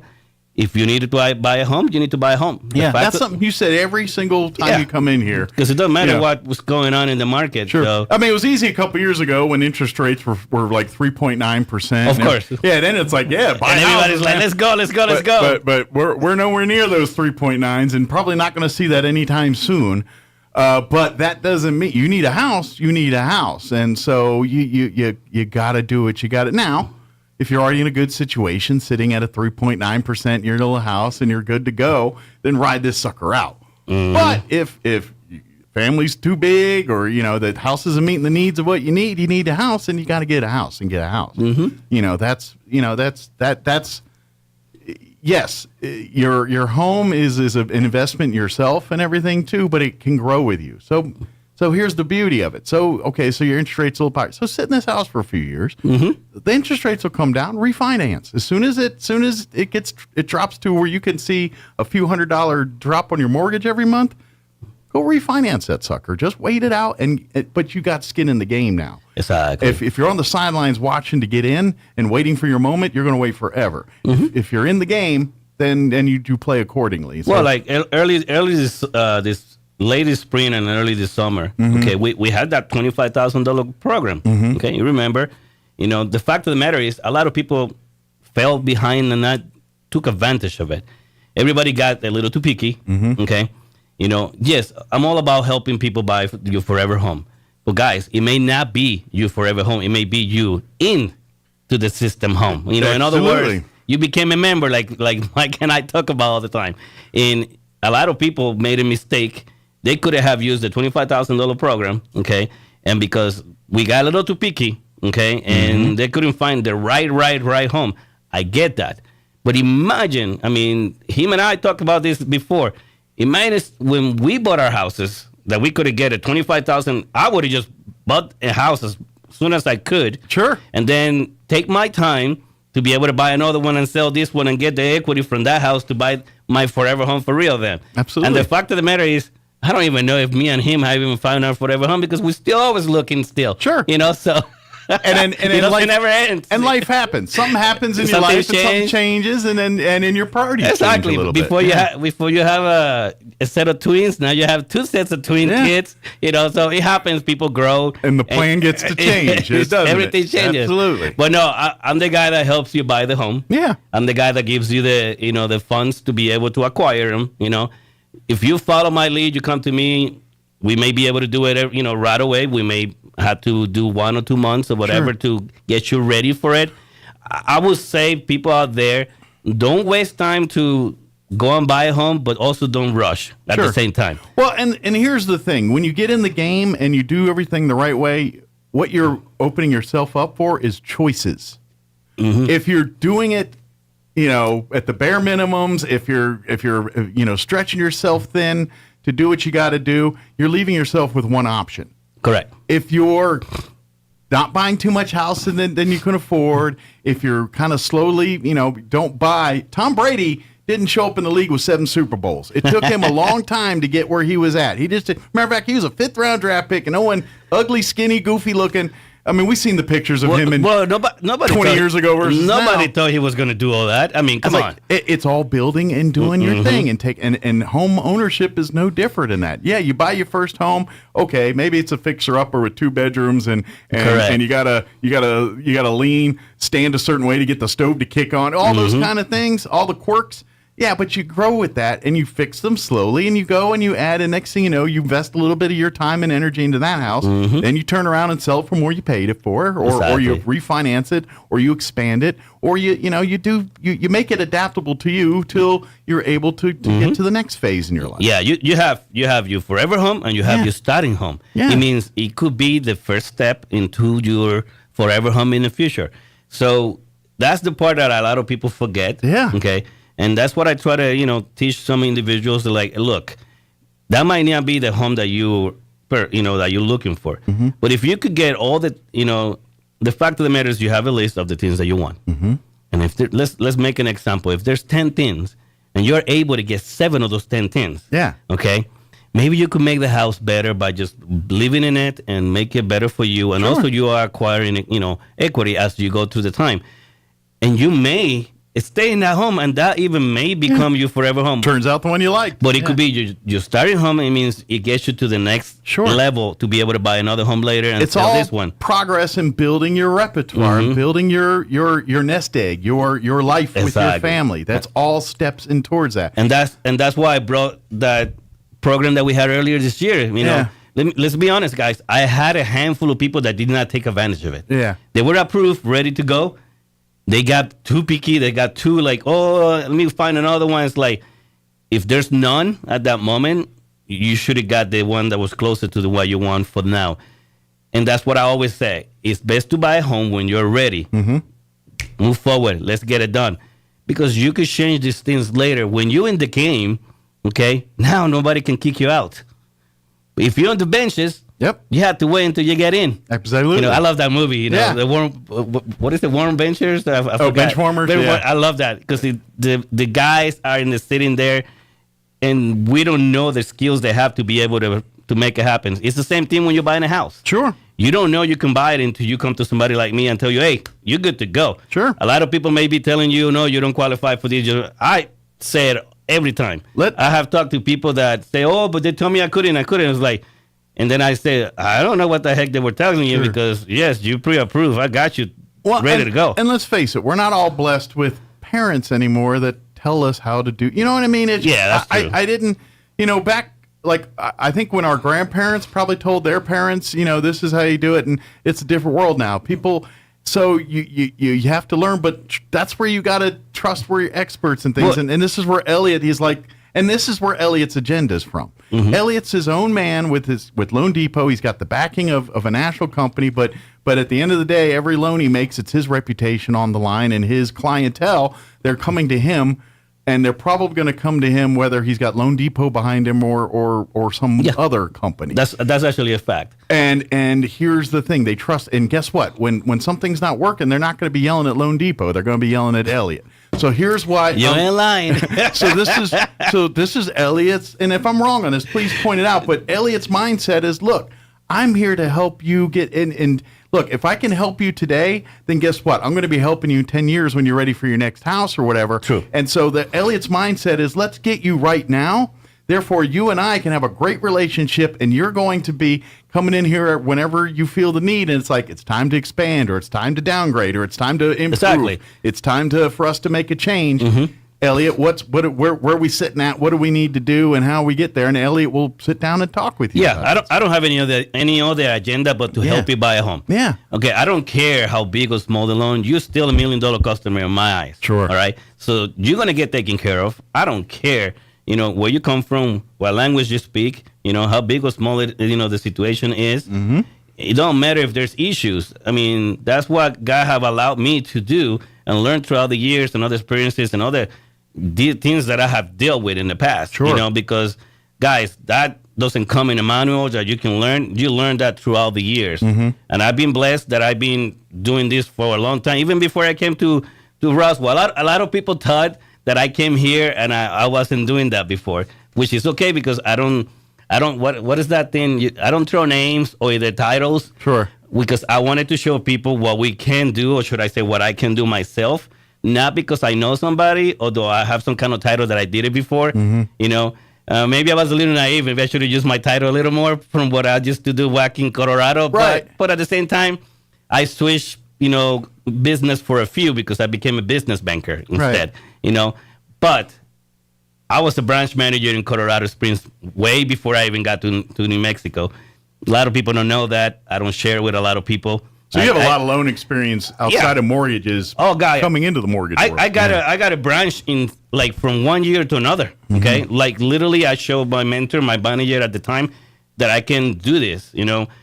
For some crazy reason, God had given me this talent with numbers. Okay, in my business, numbers is almost some people everything. are good at it, some people aren't. I know. And I'm not blessed with one of those. Let me tell you something, guys. Sometimes it's about thinking outside the box a little, or should I say, like I put it, take everything out of the box, fold it nice and neatly, and put it right back in the box. And now, hey, guys, it's fixed now, Because sometimes we just throw everything in the box. There's plenty of room in there to make it a little more tighter, that everything closes nicer. Sure. And that's what I come with. I decide to look. I take a look back, and I look at the whole entire situation, and I try to help you come up with a better solution, okay? And it's about knowing rules and guidelines and everything and what the law is, okay?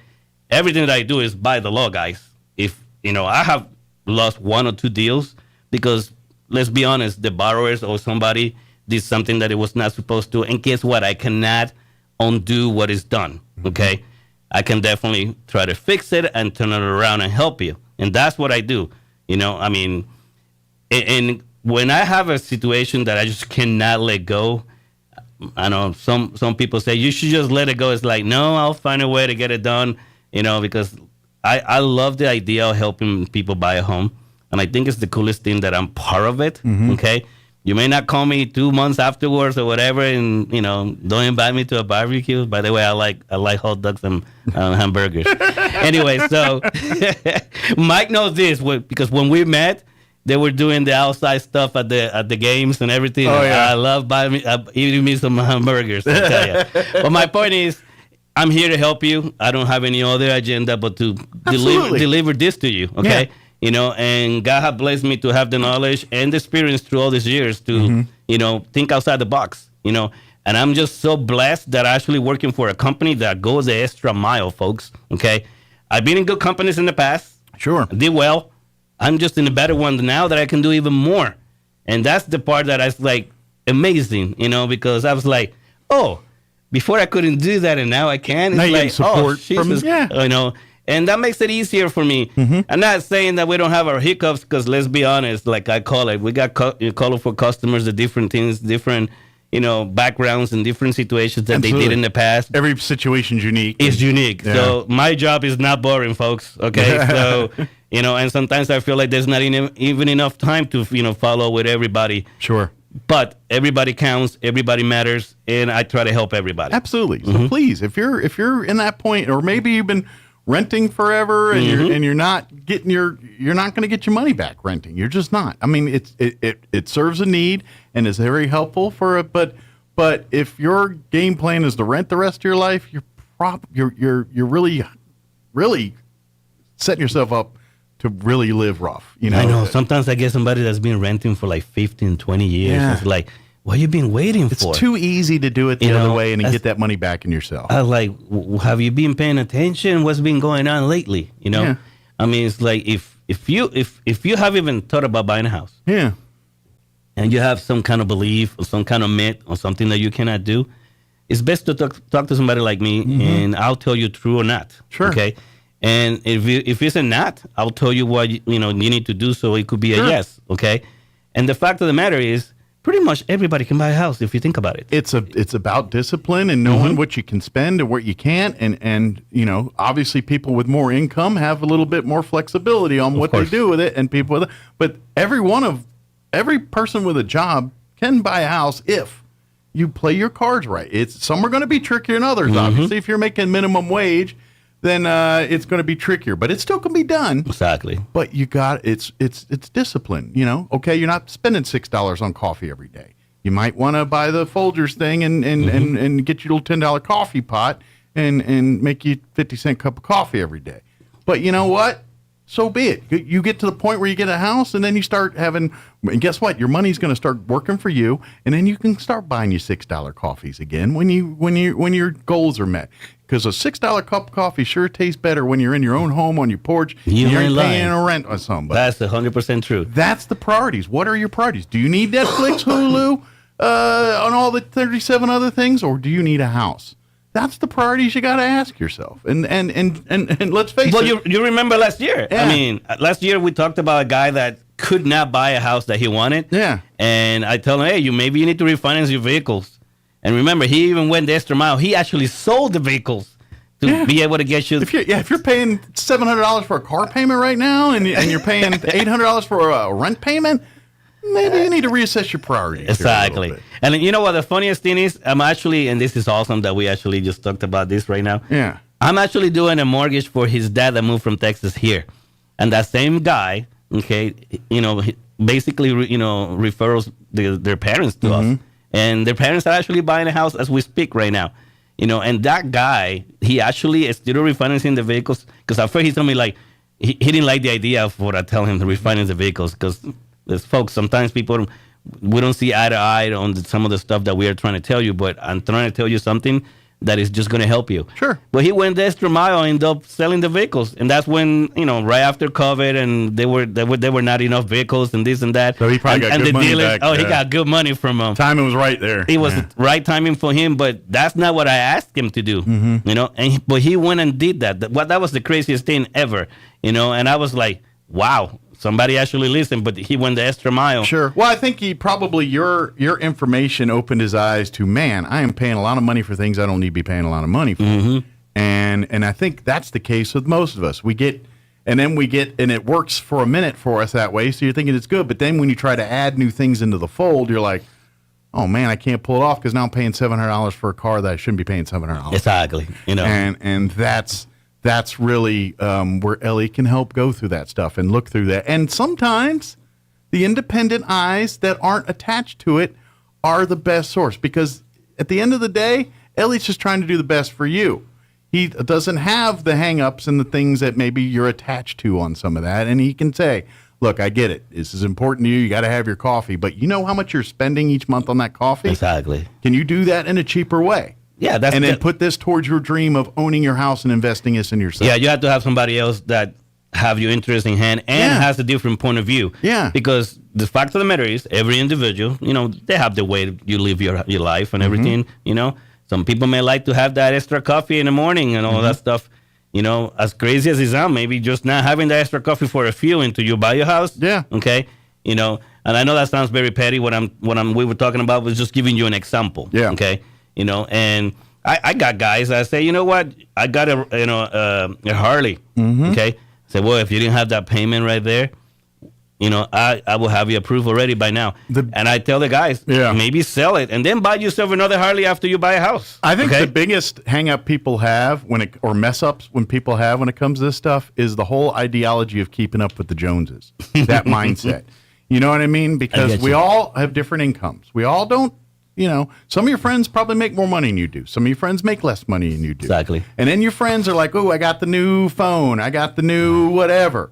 And you're like, can't afford that, but I'm gonna. So you end up, I'll go down to the phone store and I'm gonna renew my thing, and that's fine. I'll keep paying $200 a month, and but I got the new phone. No, that's true. Very true. And a lot of people's good ideas get sabotaged just because of that. So that's where the discipline comes in. This is where, and if you need Elliot to be the guy to say, "What are you doing?" then he will do that for you, but.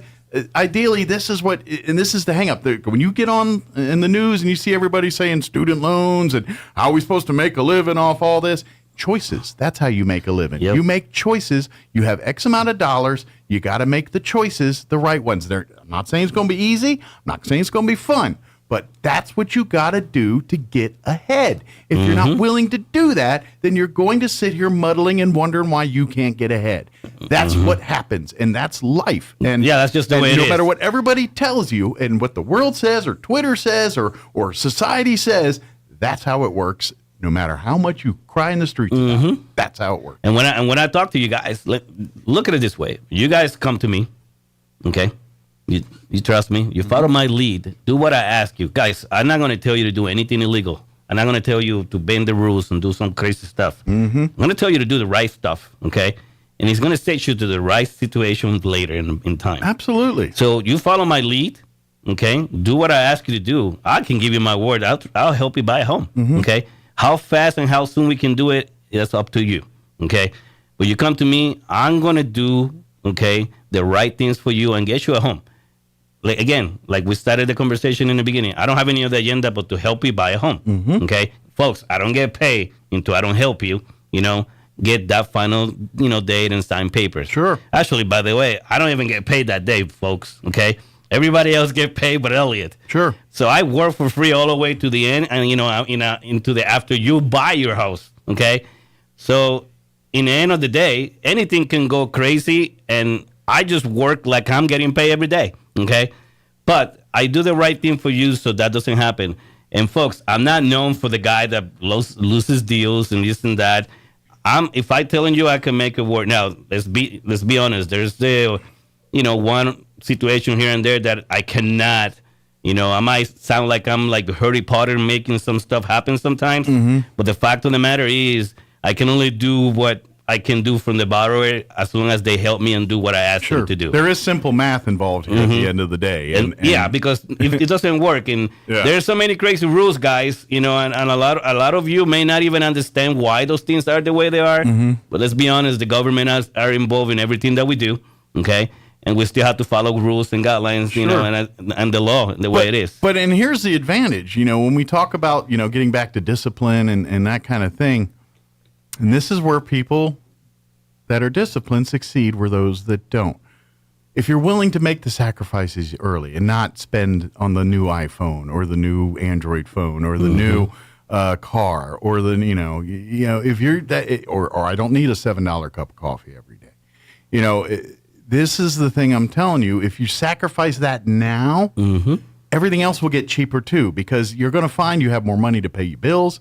Then your credit score goes up. And guess what? You get a whole lot better interest rate when your credit score is 750 instead of 550. That's true. And that's why it'll be cheaper for you. If you do and you prove that you are worthy of these, and it's not just paying your bills on time, it's not overextending yourself.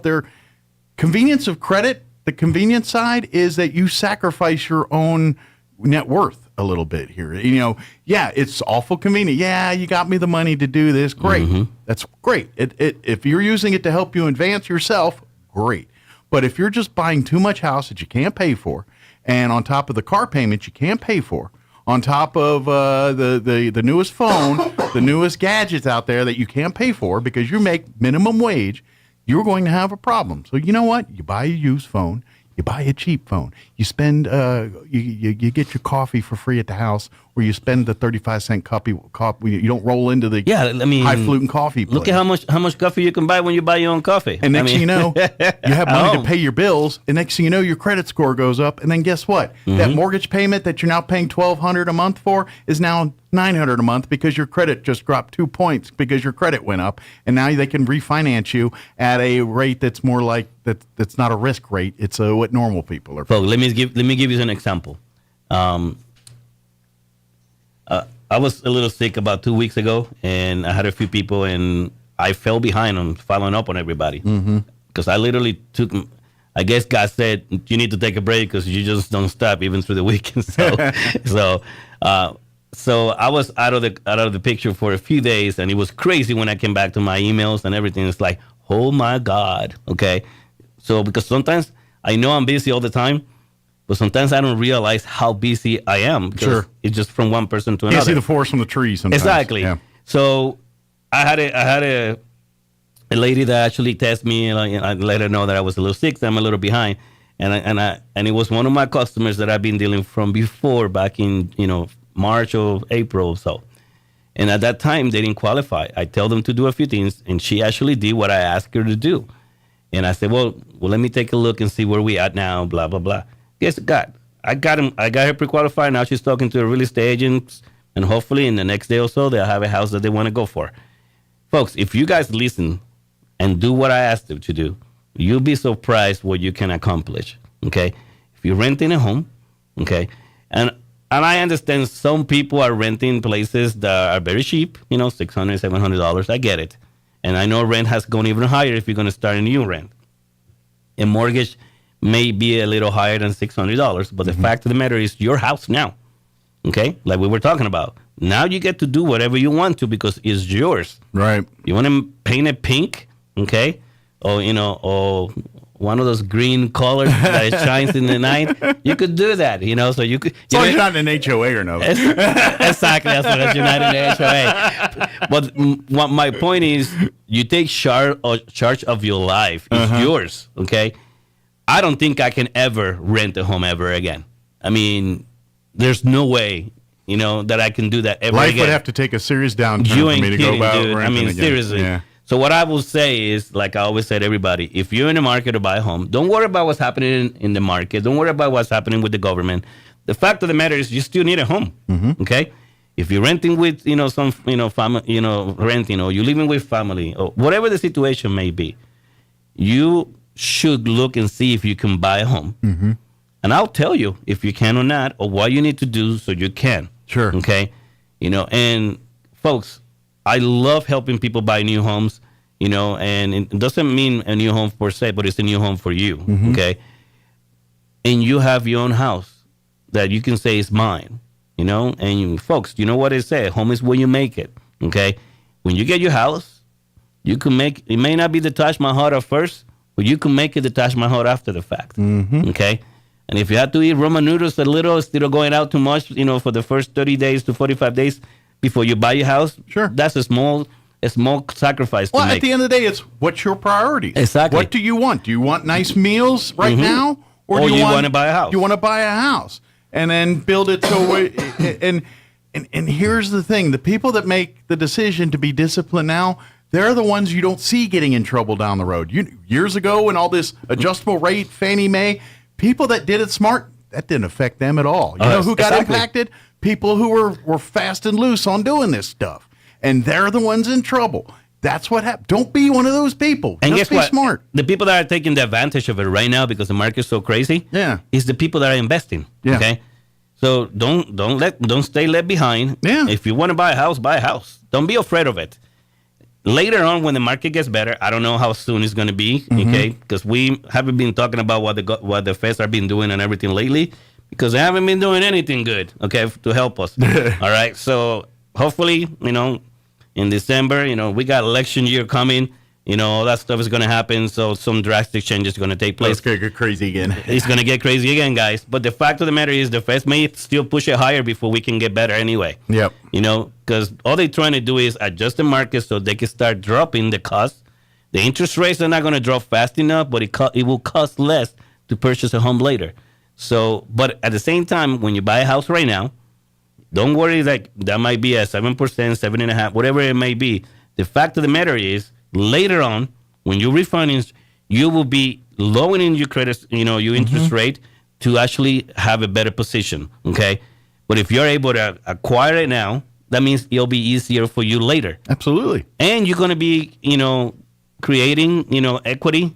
It means your home will be valued more money. Yeah, your more monthly you're mortgage working on payment you're working on your behalf now. Is investing back to you instead of your rent check going to the homeowner of the building you're residing in, going to their equity and their thing. That's just that every time you make a payment on your house and it's your house, guess what? That's investing back in you. That's a little bit more that's going back to the collateral. And now when you go to sell your house, that's just a few more dollars that house is worth to you when you sell this thing. Because if you buy it at this amount and then you pay it off and sell it even at the same price, that's money that's back into your thing so you don't pay it a second time. You know how many people are actually helping their kids buying their own homes that they already have? Why? Like, I got a new guy. His name is Luis, so I got a new team member that he's my junior loan officer. So he's literally doing the same thing as I'm doing. I'm going to be teaching him everything that I do. He made a video and he's talking about generation equity. Okay, and like, what in God's name is that? You know what that is? When you buy a home, the interest rate may be higher. Okay, and then through time, interest get better. Sure, but you're making payments into your home, so in the end, you have more equity. Absolutely. Okay, and you could pass this to your kids afterwards if you decide the kids to have it when it's in a better position. Yeah, it's so it's so many different things that are happening. Yeah. What I'm saying is very rudimentary, but the concept is exactly what it is. Even say you okay, I bought this house for $130. I've owned the house. I've paid it off. I sell it today. It's only worth $130. But here's what we're saying, and this is rudimentary, and there's a little more variables here. But in theory, say you sell that house today and it's only still worth $130. Guess what? Your next house, since you've got $130 here, you can now buy a $260,000 house, and your mortgage is exactly the same as that $130. But now you got a better home. Because you invested back in there. But now you got double the home in theory. Exactly. And I know that's rudimentary, but in theory, that's what we're saying here is what's going on. We're talking about a situation that is quicker. Okay? But the fact of the matter is, guys, I have owned so many houses. There's no way in God's name that I sold any home for lesser than what I ever bought it before. Yeah. You could come and sit down with me and I'll tell you all the stuff that I've done in the past. But the fact is, every home that I ever sold, I sold it for more than what I bought it. Right. The rule doesn't change. The reality doesn't change. If you buy a home, it's going to be worth more money later. Real estate is the only, if you let your house go, very bad, you may still be able to still sell it for more either way. But the fact is, if you did the right thing for yourself, that's why I always say it may not be a Taj Mahal when you buy it, but you can make it a Taj Mahal while you live in it, because you can make it beautiful again. The fact is, buying real estate, it will never fail you if you do the right thing for yourself. Okay, and I think Mike and I are a good example of that, because we've done that throughout our years. Yeah. My first home was a dump. Same here. Right? I lived in some dumps. Until I finally bought. Now I got a place, and now I'm in my second home-owned home. And I actually went down a little just because we were bigger. I'm a different place in my life. My very first home, I think I bought it for like $108,000. Yeah, folks, I sold it for double that, $200 and some $1,000, and it was a beautiful place. I even said it before in this show. I wish I could have picked it up. And by the way, you can do that. It's just very complicated. My first home, I lived in it about 10 years, and I sold it for about $40,000 more than I paid. Look at that. So I sold my house, and I wish I could literally pick it up and bring it over here when I move here. Because, folks, I have not found a house just like that, because my wife and I loved it, okay? We just decided to come to Roswell, because we had investments here, and they were not being, managed properly. And like I always said, Roswell is in a bubble. We got, folks, a lot of things is happening, and we get affected, and some of it we don't, okay? And it's always been a great place, to do investments, all kinds of stuff. But I wish I could have pick up the house that I had in Colorado Springs and brought it over here, folks. Yep. You know, and I would have loved that. And I think that's probably why we're still looking for our forever home, because we're not there yet, you know. But you found one you liked, and you want to go back to that. You want to go back. But, it's like, you know. But don't be afraid of what's happening Absolutely. in the market. But here's the thing: if you do it right, you have the choices. Yes. That's for the beauty. You have the flexibility. If you're minding you're handling your business and you're not overspreading yourself, when you do have the whim where you're like, there's the perfect home. Mm-hmm. There it is. You're in place to make the move instead of yes. What do I got to do now to get that? I got to clear this and pay. I got to pay this down first to do this, to do that. And this is where Elliot can help you do all that and talk with you and really and this is I'm not saying it's easy. There's going to be discipline. I get it. There's going to be that night you're like, I don't feel like cooking dinner. Let's just go order out. I get it. But that when you discipline up and say, you know what, now let's fix dinner at the house. And folks, I'll make it easy. Okay, let me tell you something. A lot of people say like, that was not hard at all. It's like, well, because I was doing all the work and my team was doing all the work behind the curtain. Okay, if you do what I ask you to do, you give me what I need from you, you follow my lead, I'll make it like a sweet, easy ride. Sure. Okay. It'll give you so much choices down the road, so many more options. You're going to be happy because when you're in the driver's seat on this, it's so much more fun than when you're hoping and praying and crossing your fingers that someone's going to say yes about something. That's true. You know, it's so much better when you're in the driver's seat and you're like, if I don't like their answer, I can go find a better one. Because that's where I put myself in a situation to do that. And that's the American dream. The owning the home and everything. But after that, being in that ability where you said, you do it because you want to do it. And then you're in the driver's seat. If you control your finances that way, if you're just a little disciplined, if you use a little smarts here, sacrifice a little here, it'll pay off dividends down the road. Trust me. And guess what? You're going to get older quick. It happens fast. I could have sworn I was 18 last week. I'm 50 now. It just that's the way it feels. It's like, where did the time go? Yeah, you know? I feel like I was just in the Air Force a week ago. It's life will go by fast. It will go. Trust me. Sacrificing not having the coolest iPhone today will pay dividends for you down the road. Trust me, you're going to be so much happier. Let me tell you something. Save a little money, and if you don't have enough money, still come see me. There's programs that you may qualify. Let them get you. Will help you. Yeah, just come to me, and I help you. Let them help you get the foot in the door, or put you in a position where you can get your foot. Exactly. In the door. Call him today. You took my card, I think. I don't have Elliot's card with his phone numbers and stuff anymore. I can't give you an information. I have another one over here. Jocelyn, do you have that card? Did I give you that card? I need the phone numbers real quick. I don't know if she's in there. Well, can you can I think I'm gonna have you do your website. Pass it to me. So, folks, if you have some questions, you want to reach out to me, you can reach me on my cell. The number is 719-237-4680. Okay. If you want to reach out to me, you could look me up online also on my Facebook. If you want to go into my website, which has a lot of information in there, is loandepot.com// Elliot Rodriguez. And it's Elliot with one L, one T. Yes. And it's Rodriguez. He's not like E.T. Elliot. It's not Elliot. No, it's not just that. one L. And then Rodriguez is with the Q, the G, and the Z. Yes. So loandepot.com// Elliot Rodriguez. Okay, that is my website. And if you just Google Loan Depot Elliot Rodriguez, you'll find me. Pop right up real easy. And my email is elliottrodriguez@loandepot.com, and you can send me an email there too as well. Absolutely. Okay? So, and again, my cell number is 719-237-4680. Feel free. And you got the new office downtown here. I got the new office downtown. He's not in it very often, but he's got one. Actually, lately I've been in the office so much that it's so crazy, dude. He's out and about and doing his thing. Oh, it's one of those things that I was like, hello, I need to get out there, but it's so much stuff that I'm dealing with that is the craziest thing.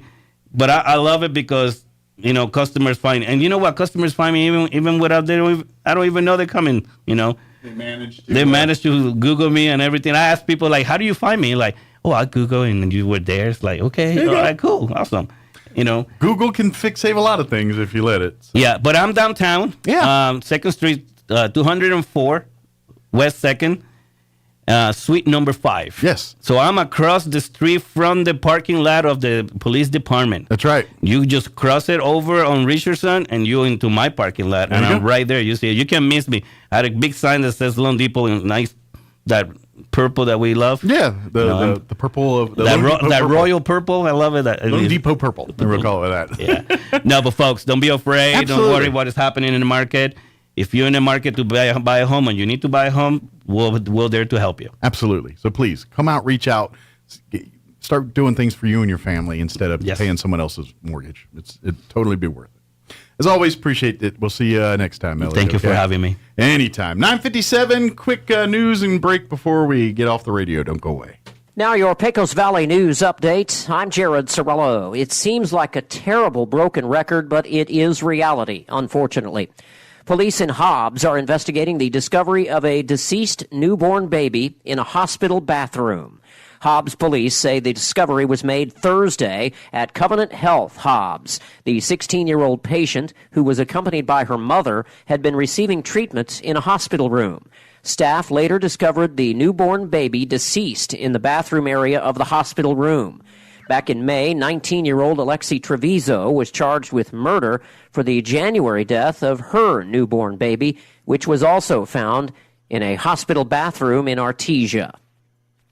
The Lincoln National Forest preparing an environmental assessment finding of no significant impact and a draft decision notice for Guadalupe Cave Resource Protection Area mineral withdrawal. Located in the Guadalupe Ranger District, the Lincoln National Forest has submitted an application requesting the Secretary of the Interior withdraw about 28,000 acres of National Forest System land from location and entry under the U.S. mining laws and also from leasing under the mineral lease laws, subject to valid existing rights for up to 20 years. The administrative action is proposed to be implemented in Eddy County to protect sensitive cave resources along the Guadalupe Escarpment between the Carlsbad Caverns National Park and Guadalupe Mountains National Park. You're up to date. I'm Jared Sorello reporting. Did you get a lowball trade offer on your vehicle? Did you spend hours haggling over prices? Were you laughed at because of your credit? Of course not. You made the smart choice and went to Roswell Ford. At Roswell Ford, there's never been a better time to save thousands and get approved for the new car or quality pre-owned vehicle you've always wanted.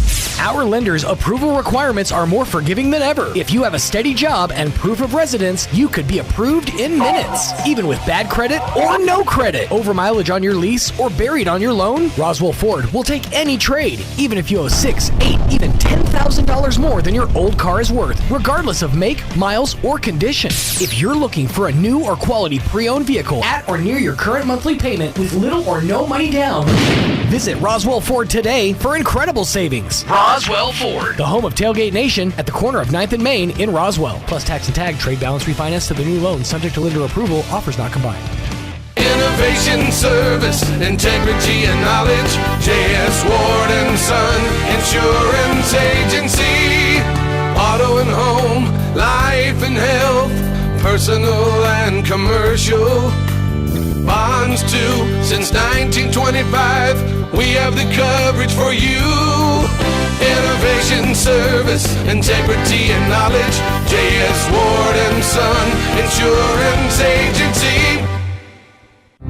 On air and online. This is Roswell's home for talk radio. KEND Roswell. Iranian money to be used for humanitarian purposes. Main Street Roswell presents Chili Cheese Fest 2023, September 22nd and 23rd. A two-day celebration. Lawmakers accused the Biden administration of effectively paying a ransom for American citizens. Greg Clugston, Washington. Also at townhall.com, 9 juveniles who escaped from a detention center in Pennsylvania and remained at large for less than a day are back in custody. Trooper David Boehm with the Pennsylvania State Police says the juvenile breakout was very different than the situation with escaped prisoner Danilo Cavalcante, who was on the run for about 2 weeks. All the 9 residents, all boys, were 15 to 17 years old. So their resiliency